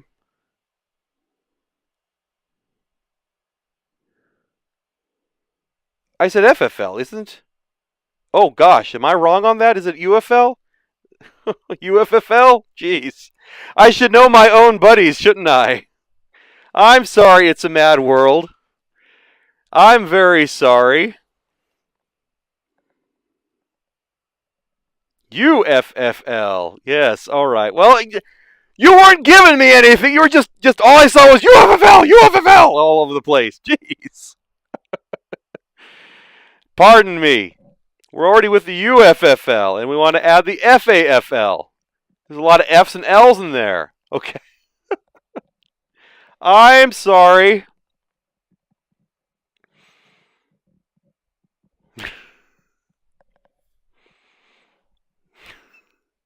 Anyway, I'll let you know how that goes. It's in discussions right now, so fine. April Fool's Day is coming up. We've had a tradition in the past of doing dumb, silly, ridiculous, funny stuff for April 1st. Back when I was doing regular reports, and I would always include a journal entry with like players eating each other or getting 500 dunks in a game or silly things like that. I don't have anything planned for this particular April 1st, but I certainly welcome anybody out there when April 1st hits. Feel free to have some fun, write some funny stuff because, man, it's a good day for it. It's a lot of fun. Yes, Chains. FBA players absolutely do endorsements, but we've decided that we do not use real world brands. Our players don't carry iPhones; they carry O phones. We don't have Nike; we have pads. We have our own made up companies and brandings for the FBA universe. And I guess that would be a problem with the FAFL because they actually use Nike and Adidas and actual real names in their development. So I mean that would not be compatible with our policies. But apparently they're willing to change their policy in order to make themselves work with the FBA universe. Like I say, it's in discussions right now. Hopefully, we'll be able to make that happen.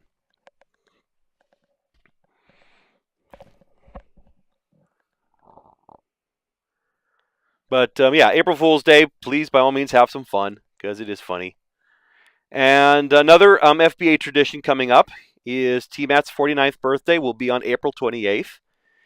He's going to be one old coyote. And the tradition that we have is that on April 28th, I release a collection of voicemail messages that T Matt gets on his answering machine from everybody around the FBA, wishing him a happy birthday. And this can be a lot of fun. I think that it's an opportunity to do a little voice acting. For those guys out there who are interested in voice acting and would be interested in playing characters in the FBA universe, this is an opportunity to do that. What I'm going to do this year to try to help this along is a next weekend. I'm going to hold a live online voiceover session. I'll get more announcements out soon, and I'll do it again the weekend after as well. So try to do 2 weekends in a row. And during those sessions, I'm going to try to put together some scripts for some characters. So give guys, if you don't know who to perform or what to do, I'll try to have something prepared. Hopefully, you can find something from the collection that suits you, and we'll record it online. The great news is that because one of the things that's delightful about this project is because it is supposed to be voicemail messages. The recordings can be awful quality. They do not need to be good. You can use any crappy microphone you've got, and we can do it online, no problem, because it's supposed to sound crappy anyway. So I'll have some stuff ready for you guys to try out. And by all means, if you guys have your own ideas, I'll be available to help you record them. And then I can release the whole bundle on the 28th of April. As everybody in the FBA wishes T Matt a happy birthday. And so yeah, if you're interested in voice acting, it can be a lot of fun. We've had some really funny things recorded in the past, and would love to help you guys out if you're interested in joining for that. Like I say, that I'll make an announcement later, but there will be a recording this coming weekend, and then the following. I'll do 2 weekends in a row, just so there's an opportunity for anyone, if they miss the first one, they can hit the second. And then they're coming out a little bit late. I have gotten the greeting cards, but I have not yet gotten the collectible cards from the printers yet. I am supposed to be getting them this week, and as soon as I get them, I will be madly mailing everything. Now,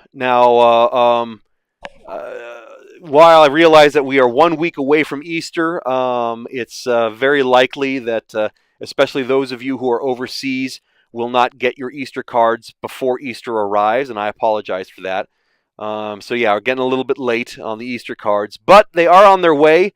I do ask everyone if your mailing address has changed since Christmas, since the 2015 holiday card, 2014 holiday card. Please let me know so that I can mail it to the right address. Every time I do this every year, I always get a whole stack of letters back in the mailbox from not deliverable, changed address, not deliverable. So please let me know if you are interested in receiving an FBA Easter card this year. Just make sure I have your latest address, and I will make sure it goes into the mail that way. Like I say, I'm not ready to mail them out yet. I haven't gotten the collectibles yet, but as soon as those arrive, I will be able to bundle those together and get those in the mail. And those are the last of the addendums. And that takes us...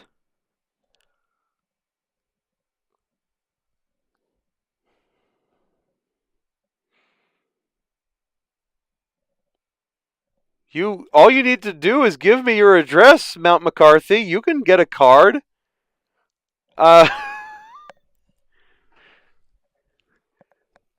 If you did change your address, just You can get a hold of me at FBA at furrybasketball.com. Just shoot me an email and let me know what your new address is, and I'll make sure that I'm updated. And all you got to do is ask if you want a card. There's no fee. There's no trick to it. Just let me know what your mailing address is, and I'll put a stamp on it and pop it in the mail for you. Real simple. Later, Harlow. Thank you for coming by. Now we are at the end of the meeting here. This is the Q&A, so I'll just take a little time here to answer any questions as they come up, and then we'll just wrap this thing up. All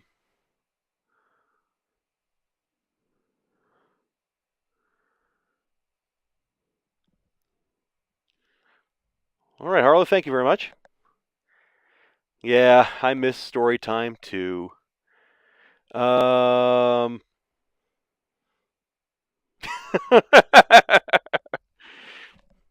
That's just a service fee, Wendigo.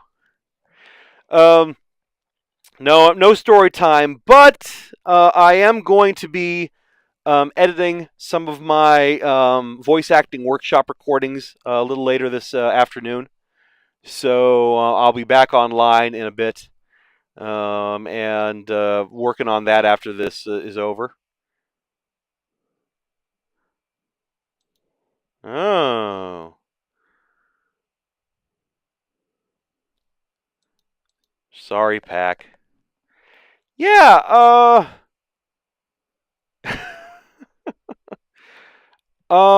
long will the draft be open? I don't honestly know, MMC.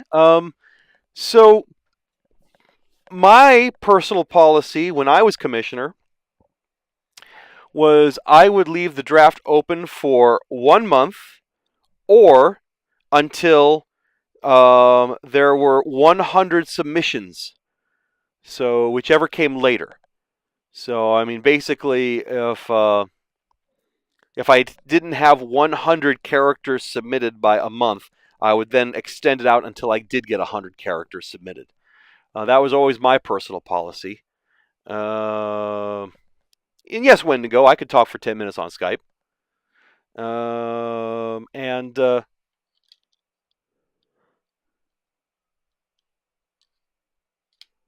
But honestly, I don't know what the limit is right now.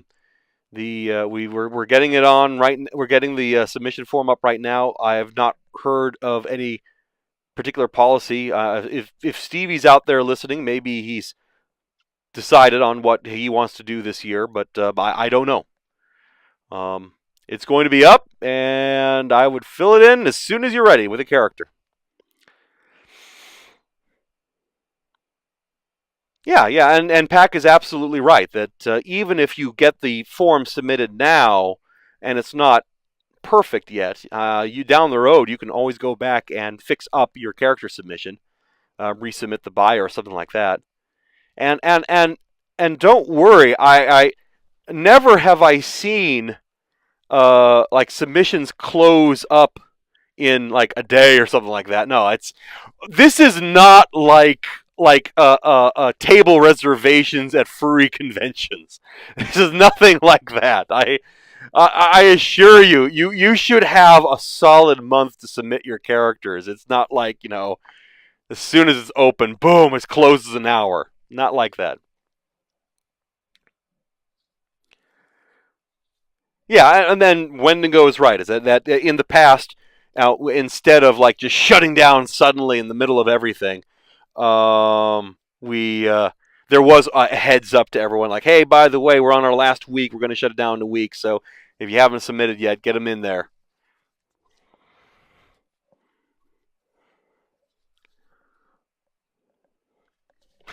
Something like that. There should be plenty of time.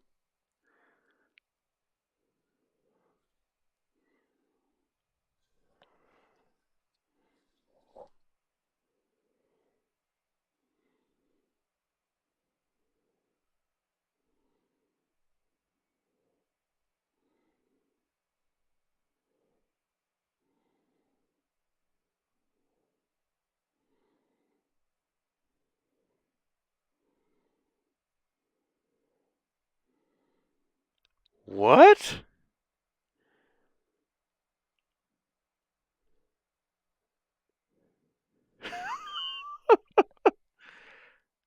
Everybody dies in Kamen Rider Ryuki. I don't even know what that's from. Dang it. Pack's already got 40 in.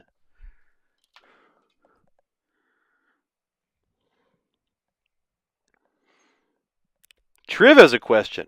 Well, Triv, I am ready to receive your question.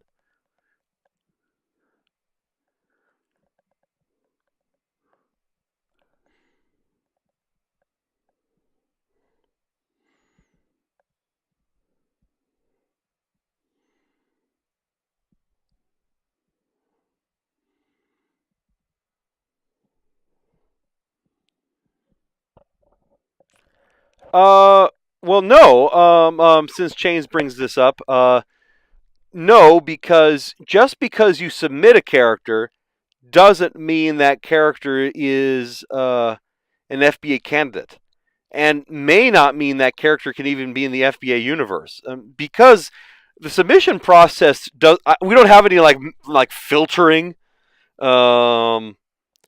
on the form. You know, I mean, if you fill out the form, you can put whatever you want in there and just submit it. I mean, it goes on the list. I mean, it just gets submitted.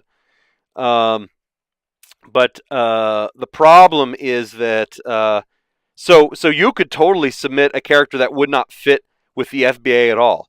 You could make my fire breathing, telekinesis performing, high Egyptian priest dragon character, and submit that into the form. And there's on the form, and then when it comes down to making the draft pool, I mean, that would be the kind of character where we not only would say like, well, it's clearly not going to be in the FBA. Like, no, we can't even have that in the FBA universe. That does not make any sense.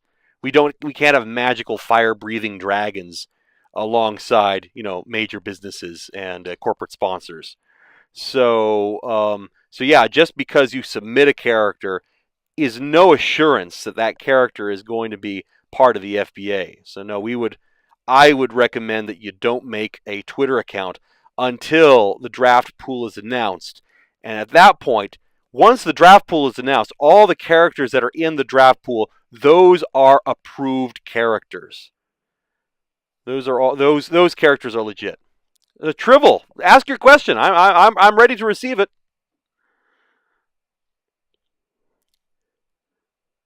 I'm pretty sure any amount of fire breathing is magical, Ked. I'm not really aware of the type of fire breathing that is not of a magical nature. Uh,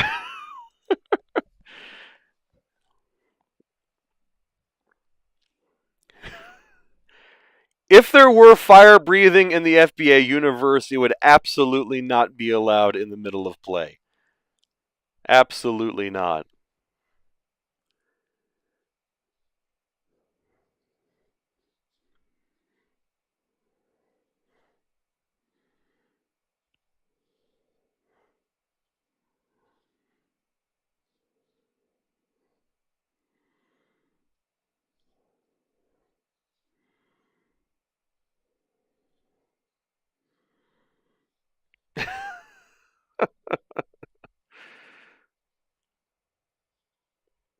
I am ready to hear these questions, guys. I am in absolute suspense. I just cannot wait. Martineau, write it out. I'm ready.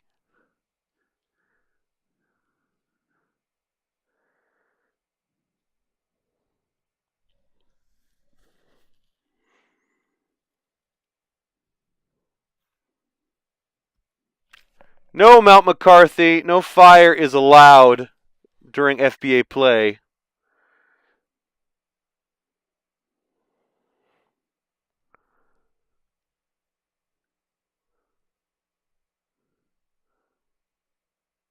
Huh. That is a very good question there, Martineau. Um, well, to be honest, I was going to talk about hybrids. Oh, goodness. I'll get to that in a minute, Pack. Thank you. How long does the draftee's Okay, we got some good questions here. How long does the draftee's background story have to be?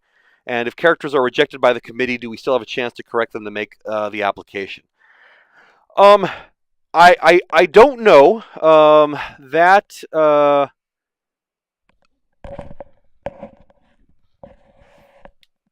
possibly, though probably not, Martineau. M- my own experience when it came to characters being submitted was that generally, if a character were written in such a way that the character being that the application was not acceptable for admission as an FBA athlete, that generally it means that there's such a significant problem that it's not really something that can be fixed up. Um, I mean, the truth of the matter is that if you've got a character, this is, and hey, trust me, this has happened all the time. I remember very much looking at characters, like people would submit characters, and like, ugh, that is a weird story. That is a very strange story. I don't understand that story at all. But you know what? It's a story, and so characters in. I mean, as long as there's nothing about the characters that's like clearly offensive to the FBA or clearly problematic, I don't have to like it. Nobody in the committee has to like the story or like the character. As long as there's something there that's like, that is interesting, we'll take it.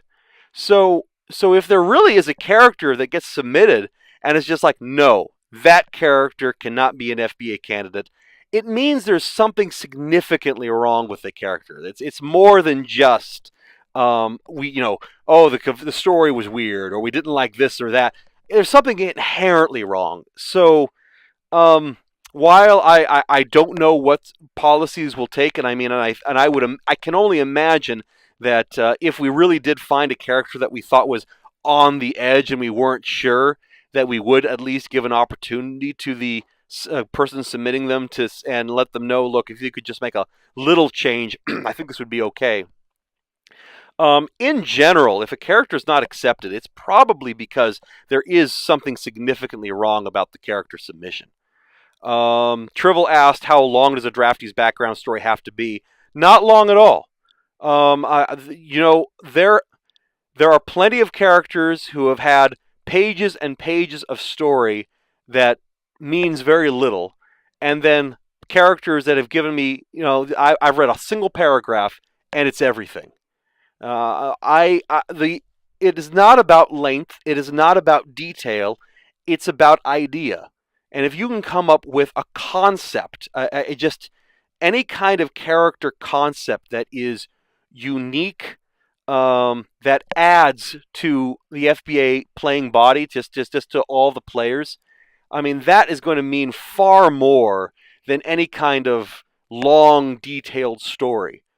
Long stories can be great and they can be gripping, and without a doubt, there's nothing wrong with writing a long story if you really do have a great long story for a character to write about. But I wouldn't concentrate on the length of your story. Concentrate on the content of your story. Make sure that the character you submit is somebody who adds to the league, is and is understandable. I mean, I think the biggest thing of the biggest thing that I see that I find a little when I see characters that I feel like now this character doesn't really work. It's the biggest problem is characters that are not believable as professional athletes. Like it's so clear that no, this is a guy who's got way too much going for him elsewhere, or this is a guy who just doesn't. There's no reason why he would have that drive when he's got everything else around him. Just write an athlete. And yes, the committee loves reading 5,000 word novels. We can't wait to have your 18-page. Trust me, if you send me a 20-page description of your character, I'll hand it right to Wendigo. Just give it right to him. Read up, buddy. Pack asked about hybrids. We really want to be strict on hybrids going forward. We've been very, very soft about hybrids in the past, been very accepting of them. But I think that in order to maintain the FBA universe in the way that we feel like it should remain. We'd like to be more stringent about how we handle hybrids. If you do have a hybrid character that you want to submit, the current policy on our terms of service agreement is that hybrids must receive permission from the committee. So yes, you can submit a hybrid, and we will look at your hybrid character. But yeah, I think that they will be a hybrid character will be looked at more stringently than a non-hybrid character would, because our feeling is we want to create a sense of hybrid characters in the FBA universe being very, very rare and typically having problems. It's typically an unhealthy thing. I recently wrote a biography for Tom Carver, a character that isn't signed right now. He's a restricted free agent. And that character was a husky fox. And in my biography for that character, I kind of try to describe what I feel like should be the standard for a hybrid in the FBA universe as being extremely rare, unexpected. That when there's a mating between two species, they never expect there to be young produced from it, so it's a surprise. And then most commonly when there is when there is young produced from that, there's health problems associated with it, and that's what I did with Tom Carver. So he has all these terrible mental health problems because he's a hybrid. So yeah, I mean, give that a read. That might give you a sense of what we're feeling like should be the standard. Obviously not exclusive. You bring us a character with a hybrid, you give us a story, you explain to us why this character is hybrid, why he's that way, why he's fit for basketball, all of this. Absolutely. If you can give us a good story, we'll listen. 100%. I mean, truth be told, if you can convince the committee that your fire-breathing dragon fits in the FBA universe, hell, if it's a good argument with merit, we'll take it. But you got to argue it. I mean, I think that's going to be the thing with hybrids, is that if you want to submit a character, help yourself, feel free, but be prepared to defend why this character should exist in the universe.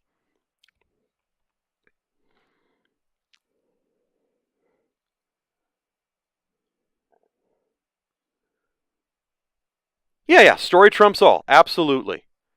At the end of it all, if you can make it make sense, if it works, drop it on us, and we'll make it work. Yeah, there absolutely are hybrids in the FBA. We have some great hybrid characters in the FBA. I think that in the past we've been very open about it and never wanted to limit it. But we are trying to establish a new canon in the FBA universe, and part of the direction of that new canon is being more strict about hybrids, making it clear that they are not common, that they are unique and unusual, and the only way we can really do that is if we make them more rare. So yeah, we like I say, if you got a great idea, give us a great idea. We love reading great ideas. Non-FBA players can be hybrids as well, but again, I think the way we want to look at them is that hybrids are very, very rare, and that hybrids are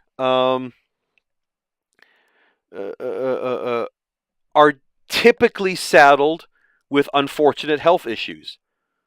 That they're always sterile, and that it's not unusual for them to have problems because of this fusion of DNA.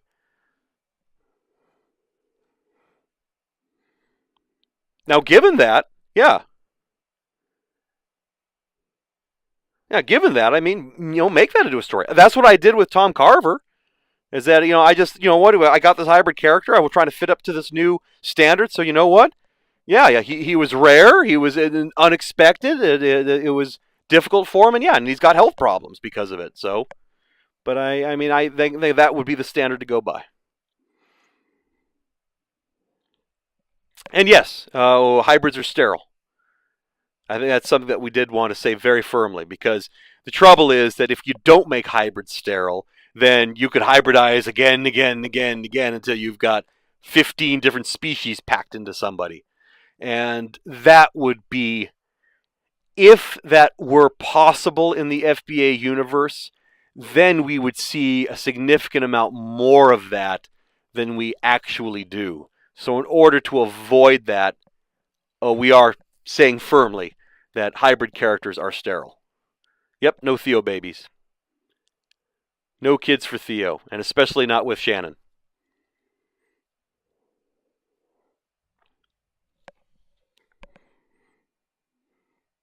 And yes, it's Buck Hopper and Val will never have kids together. There will never be any lion puppies, lion kits, whatever bunnies have, lion kits.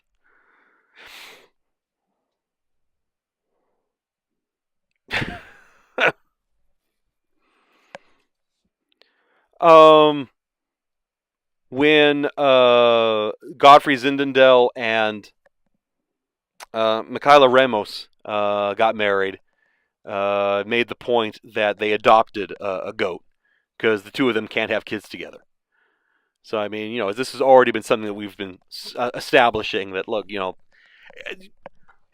I think love happens the way love does, and so the idea of interspecies love, nothing at all unusual about that.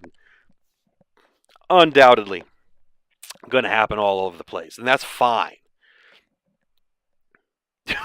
Jeez, Harlow. Hopefully, it won't get that dark.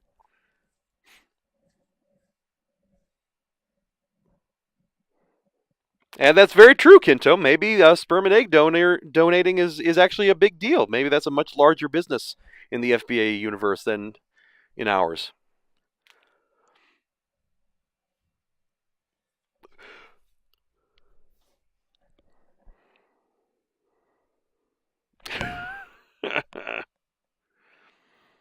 All right, did I hit all the questions there?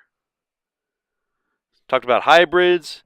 Talked about how long we'd be watching, how long draft process goes, how long your stories need to be.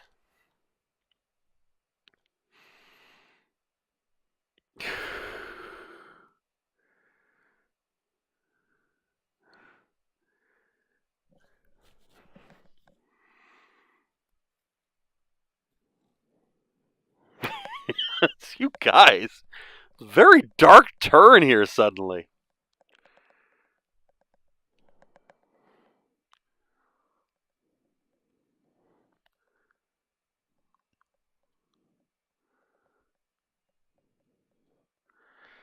I do not have a story for you, Anon. I need to start reading other people's stories. That's what I need to do. I will be back on later tonight for voice acting workshop. I'm going to be chopping up some of my recordings that have been sitting on my computer for a little bit too long. And man, maybe I'll even get that CSL episode finally posted. Gosh, it's terrible. I was going over it the other day. It's so badly recorded. It's just so badly recorded, unfortunately. Homosexuality in the FBA. Oh, looks like I've missed a very large topic. Um, so yeah, this has been a little bit of a. See ya, Guy Fox. Thank you very much for being here.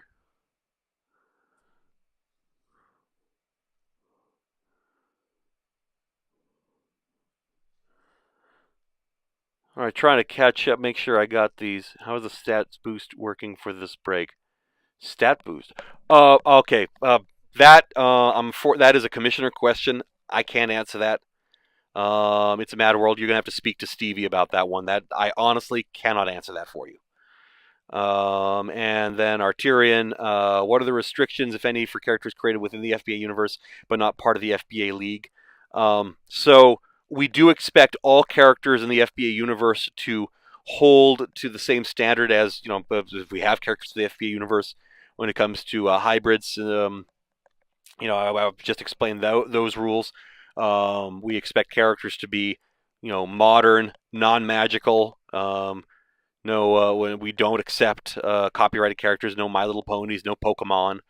But after that, I mean, no, there's no limitations as far as real world species or athleticism level or anything like that. I mean, these are obviously, since they're not, if they're not athletes, they don't have to be incredibly accomplished basketball players. So yeah, I mean, it's much more open. But we do want characters to all be fit within the concept of the FBA universe being a modern, um, a modern non-magical universe.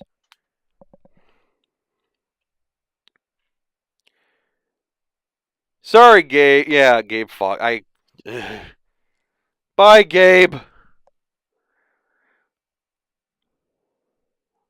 And then, and the issue that Wen brought up, that you're right, that Shane had brought up. So, um, one concern has been, so there has been kind of a significant shift in the FBA, possibly and probably because I've honestly done a poor job of um, explaining how the world or the history of the FBA. There's a character in the FBA right now, Rocky Caracal, who is supposed to have been the first openly homosexual player in the league. And he came out in 2004 when he was first drafted, so as a rookie.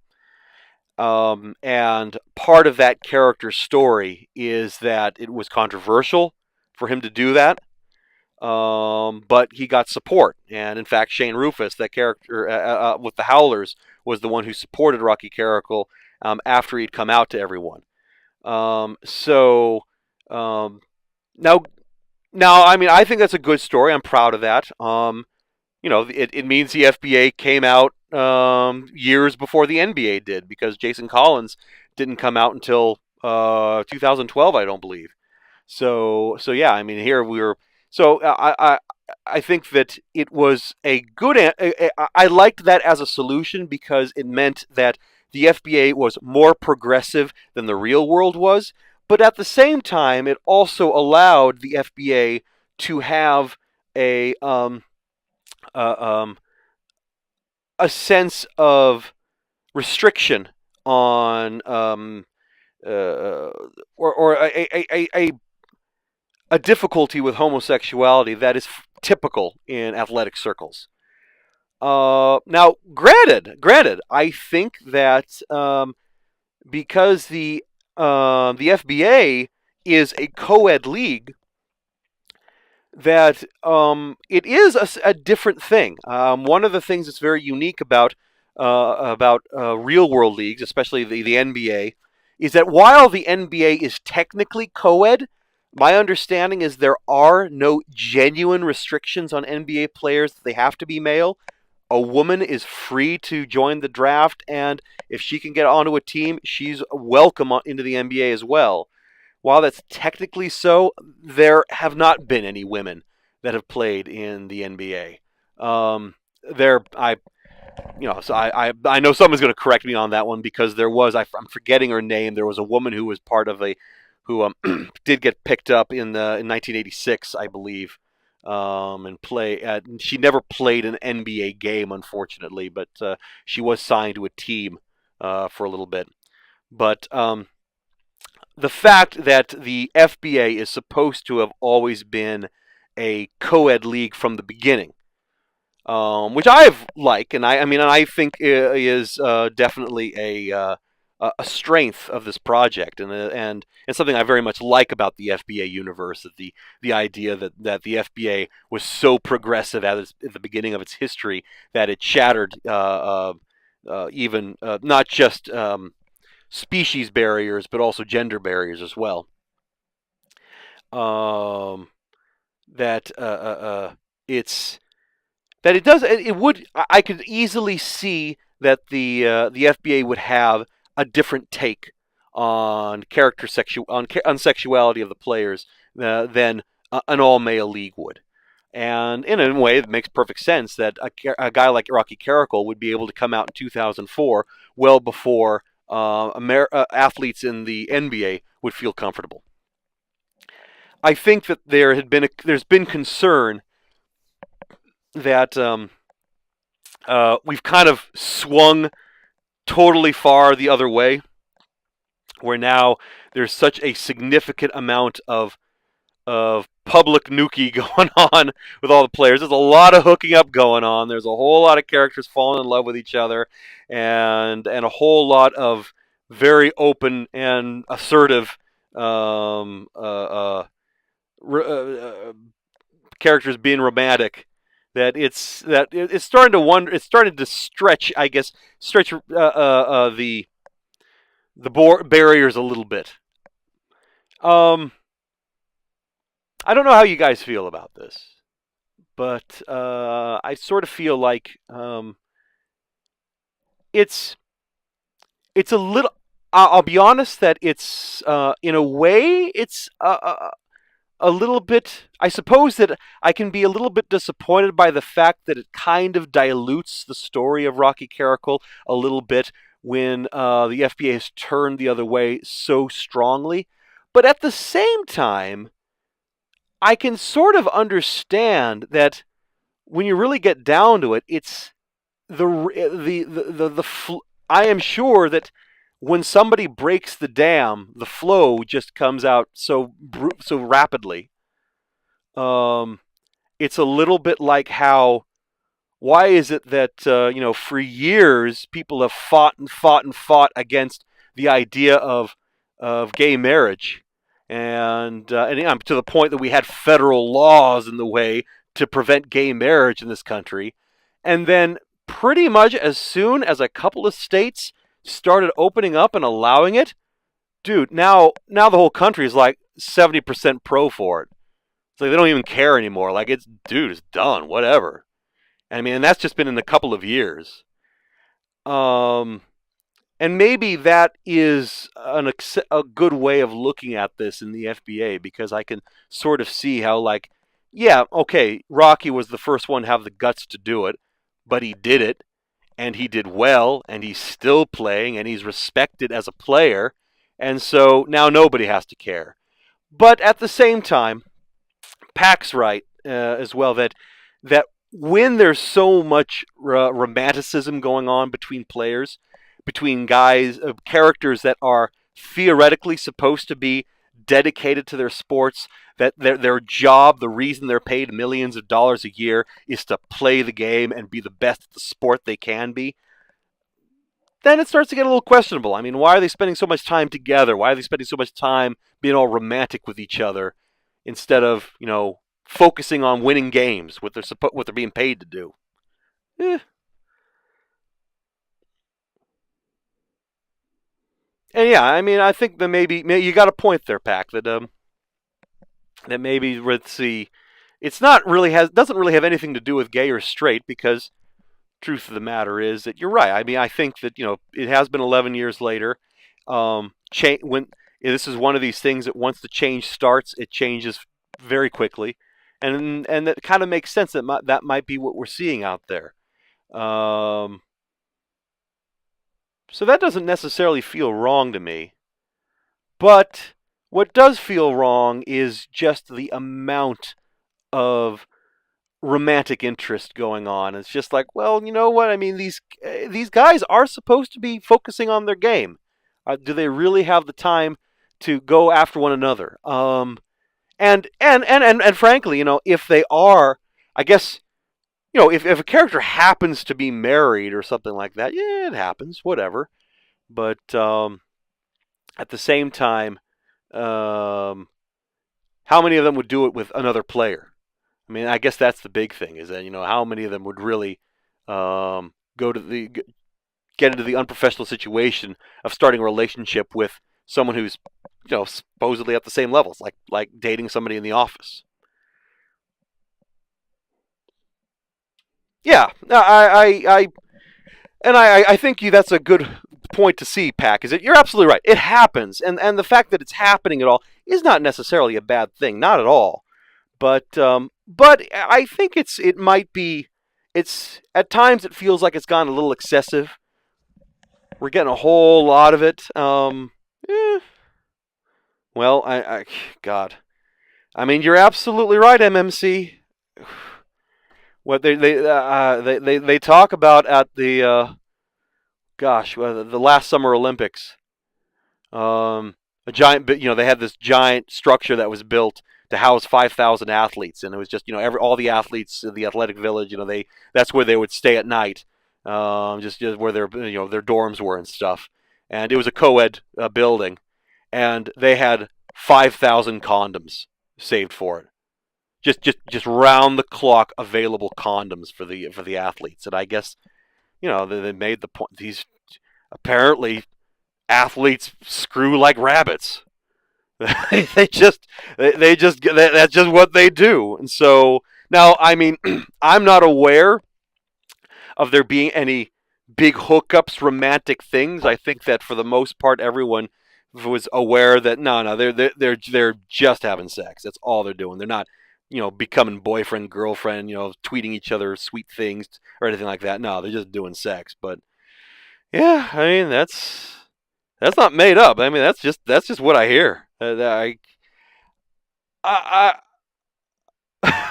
I don't know if it's necessarily that's weird. I mean I think that it kind of, when you get down to it, kind of makes sense. The One of the things that's really striking about professional athletes, and it's hard to imagine one single game of professional level basketball is more exertion than most of us ever experience in an entire year of exertion. I mean, if you could bundle up all the exercise, all the exertion, everything in a whole year you've ever done, that still isn't the level of 2 hours of play for an NBA athlete. These guys are fit in ways that most of us will never understand. And because of that, I think that a lot of these guys, it's hard for them to have sex because they are at such a physical peak level. They want that they can really only be pleasured by somebody at the similar level. And dude, the only other people in the world at that level are other athletes.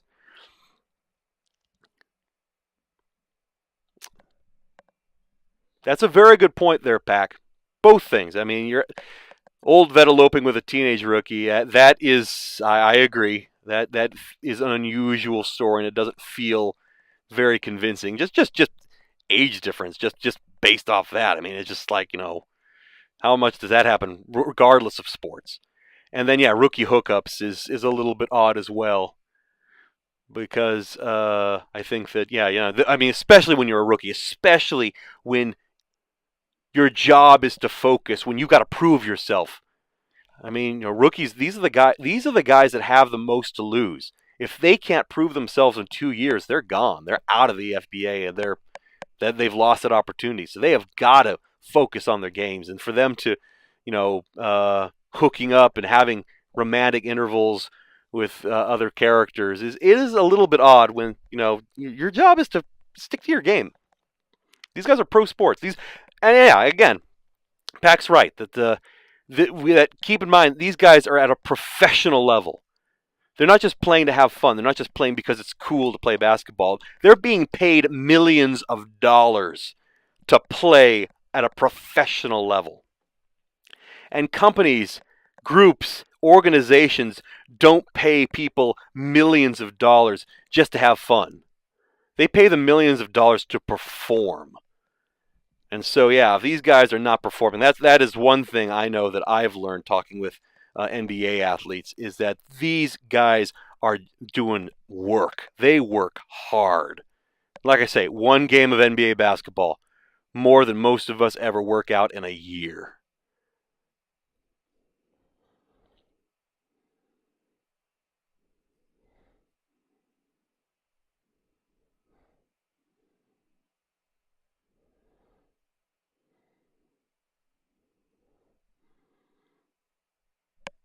The comments you're making, Gus and Pack, I think you're absolutely right. You're kind of hitting it really well. Um, and I agree with you. I can't deny. I don't think anybody can deny. Love is a great story. Everybody loves love stories. We've been telling love stories for centuries, for thousands of years, and there's a reason why. Because love stories are fun.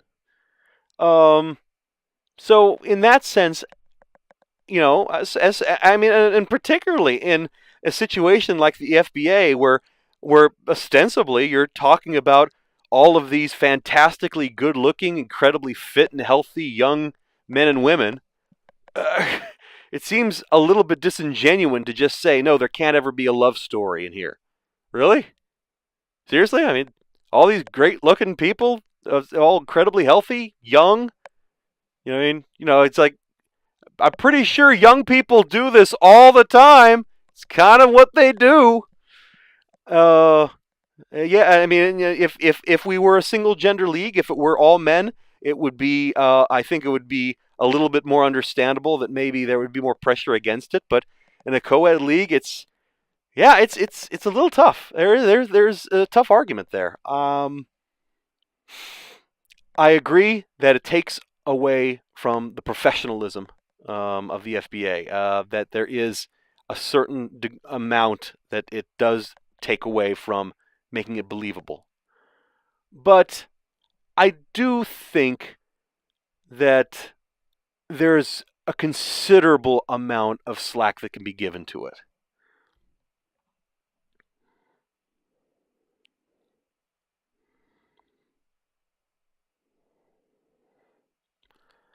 Certainly, later, Gus. Certainly, I think that a good idea would be, if you're going to make a romantic story, just make sure you do more than just make it a romantic story. I think that's probably a big thing. The Buck and Val story. I mean, it's actually really complicated between the two of them. I mean, they those two did not like each other at all to begin with. So it's kind of a special thing that the two came together. They did, and yeah, I think that's something worth thinking about when you are writing your stories, especially if you're going to make a romantic one. You know, don't just make it about two characters just they're the hots for each other and so they're in love. Boom, done. I mean, there really should be something. Think about what it takes to bring them together. One of the things. I mean, keep in mind, these guys are professionals. If they're not on the same team, they will be playing against each other. If they are on the same team, they might not be in it next year. Players do get traded. They get moved around. Absolutely happens. And think about the challenges if you really get serious about a relationship. I very specifically wanted Michaela Ramos to retire as soon as she got married to Godfrey Zinzendel. That was a very specific plan. Like, no, she's too professional. She would not ever. If she's going to get married, she's going to be married, and she's going to commit to that, and then she's going to be. And she's going to leave the job because she's going to leave that position because she's going to be that would be too much of an interference, and I think that was kind of part of that plan. I mean, I think that's worth doing.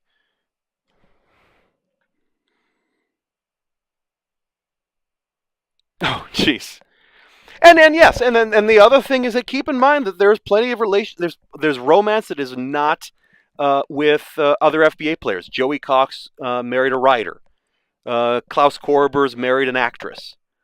Bobby Heron's married, and I don't even know what she's a housewife, I guess, because I mean, yeah, she's not even she's definitely not in the FBA. But I mean, I've definitely tried to. I guess, gosh, yeah. I mean, thinking about it, let's see, I guess Buck and Val are two players that are married, and then Michaela Ramos did marry a player and then immediately retired. But yeah, I mean. It just you don't characters. There's a lot more people in the FBA universe than just the players. And yes, lots of pro athletes absolutely are married. I have no idea how much truth there is to it, but At least I had one person tell me that the typical NBA star routine is you. I guess you want to be married. You don't necessarily care that much who you're married to, but you want to be married because it's good for marketing and it's good for sales and good for your image. So what you do is you go to like some small town in the Midwest and find the absolute best looking woman of your age in that town and you marry her. And that way you've got somebody who looks good and will look good in the magazine covers and everything. But yeah, and that's all you're really looking for because truth of the matter is when you're an NBA player, you're not going to be home. I mean, you're not going to see her for 8 months of the year. So, I mean, you just want her to look good when you need photos, and you need her to still be there, which she will be because she's getting her 50% of your 8 million a year. So, I mean, I've heard that before. It's obviously a terrible story. It's pretty disgusting, but that's what I've heard. Like I say, no idea how much truth there is to that. And yes, I mean, and the point being that no, they never ever would marry other basketball players. That they don't do. That these women are just they are not involved in the NBA. They are not involved in athletics.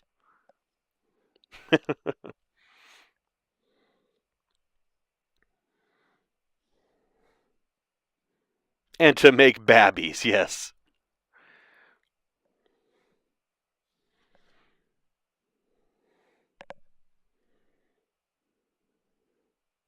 There you go. There's your story time. What I've heard about NBA players and how they get their relationships. But yeah, yeah, Pac's absolutely right. They do not marry people that they don't work with. There absolutely are some examples of athletes marrying athletes. I think the big one is Andre Agassi and Steffi Graf getting married. I mean, that was a very unusual example of two professional athletes at the peaks of their sports getting married. But yeah, that is very much the exception. Very much the exception.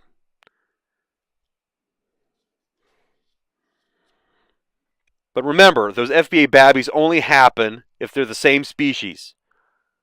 See, Klaus and Dixie get to have babbies together. But Godfrey Zindendel and Michaela Ramos, they have to adopt their babbies. Same with Fallon, Buck, if they ever get married. I don't know if they're ever going to get married. Maybe they will. I don't know. Buck still doesn't seem like the marrying type to me.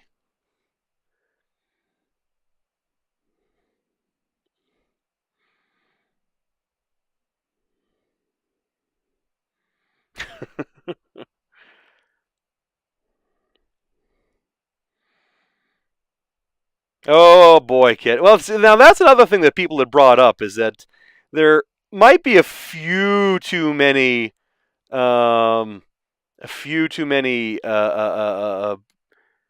children of FBA players becoming FBA players. Uh, I mean, without a doubt, there are NBA players that are the sons of NBA players. I mean, that does happen, and there's plenty of NBA players who maybe they're not the sons of NBA players, but they're the sons of professional basketball players from other leagues. So I mean, that happens a lot too. But again, that's something where the story's been kind of hit quite hard, uh, pretty heavily in the FBA. We seem to have quite a few. Um, my dad was in the FBA, and now I'm going to be in the FBA kind of thing, which is, I mean, it's there, but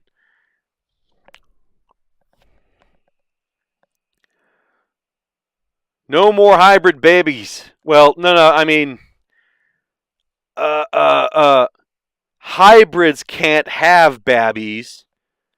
If you want your players to have a hybrid babby, it's got to be approved. Because yeah, we're getting sick of the hybrids over here. That's what's going on. Hybrids are sterile, and hybrid babbies are rare. They are very, very, very rare.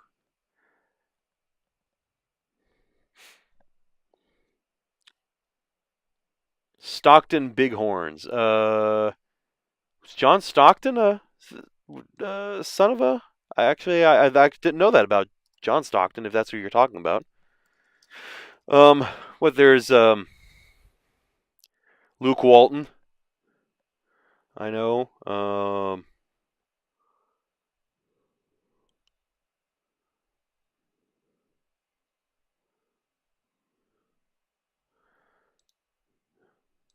He was the son of a NBA star.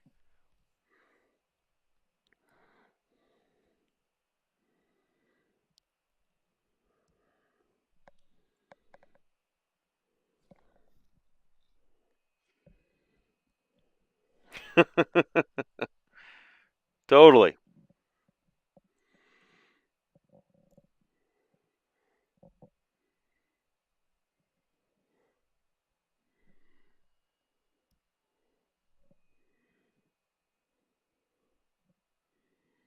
All right, we're coming up in the last few minutes of this. I do want to shut this off at 4 o'clock. So, are there any last questions here? John Stockton's kid plays for Reno? Oh,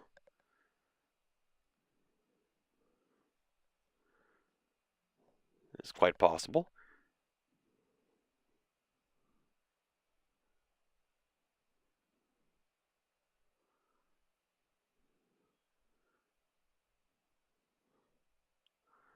Well, he's got 3 sons that are playing for college, looks like.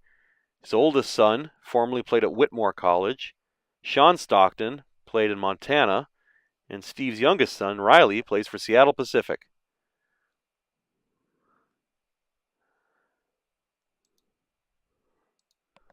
Yeah, Steph Curry. I mean, they're there, absolutely. Oh, how long is the Kings? I don't know, Buck. I don't know, Paul. I do not know when the Kings are going to win a championship. You know, when you're a Kings fan, just having a team in Sacramento is a winning year. And I'm feeling good that this is another year where I can say that the Sacramento Kings are finishing the season better than the Lakers, which I cannot believe how awful they are this year.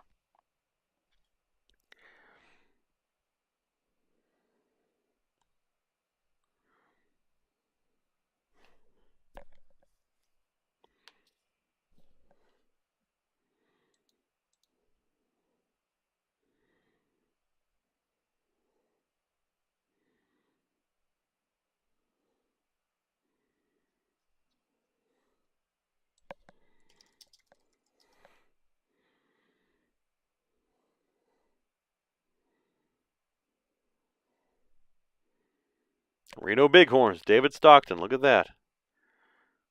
Very cool. Hi there, Xenos. I am noticing you now. Did you have a question?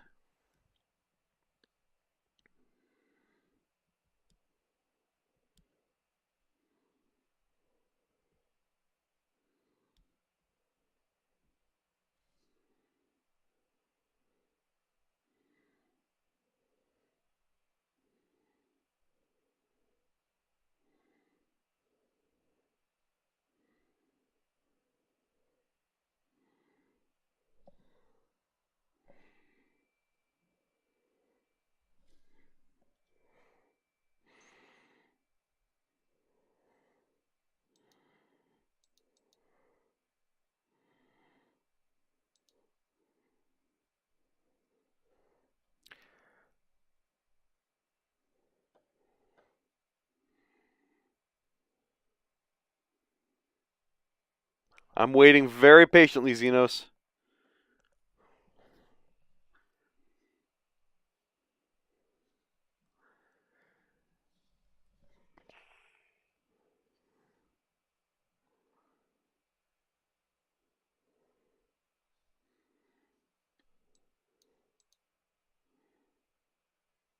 You didn't have a question, did you? Oh, there was no question. All right. All right, guys, last 2 minutes. Well, you're welcome. Last 2 minutes. Anything else? If not, yeah, that is a shame. They are in Reno. But hey, Pack, Reno has a really awesome furry convention now. It's probably like the best thing in that city.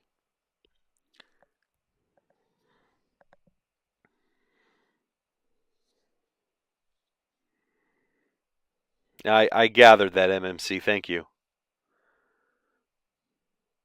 Yes, I'll be there, Wen. I'll be there. All right. Sounds good.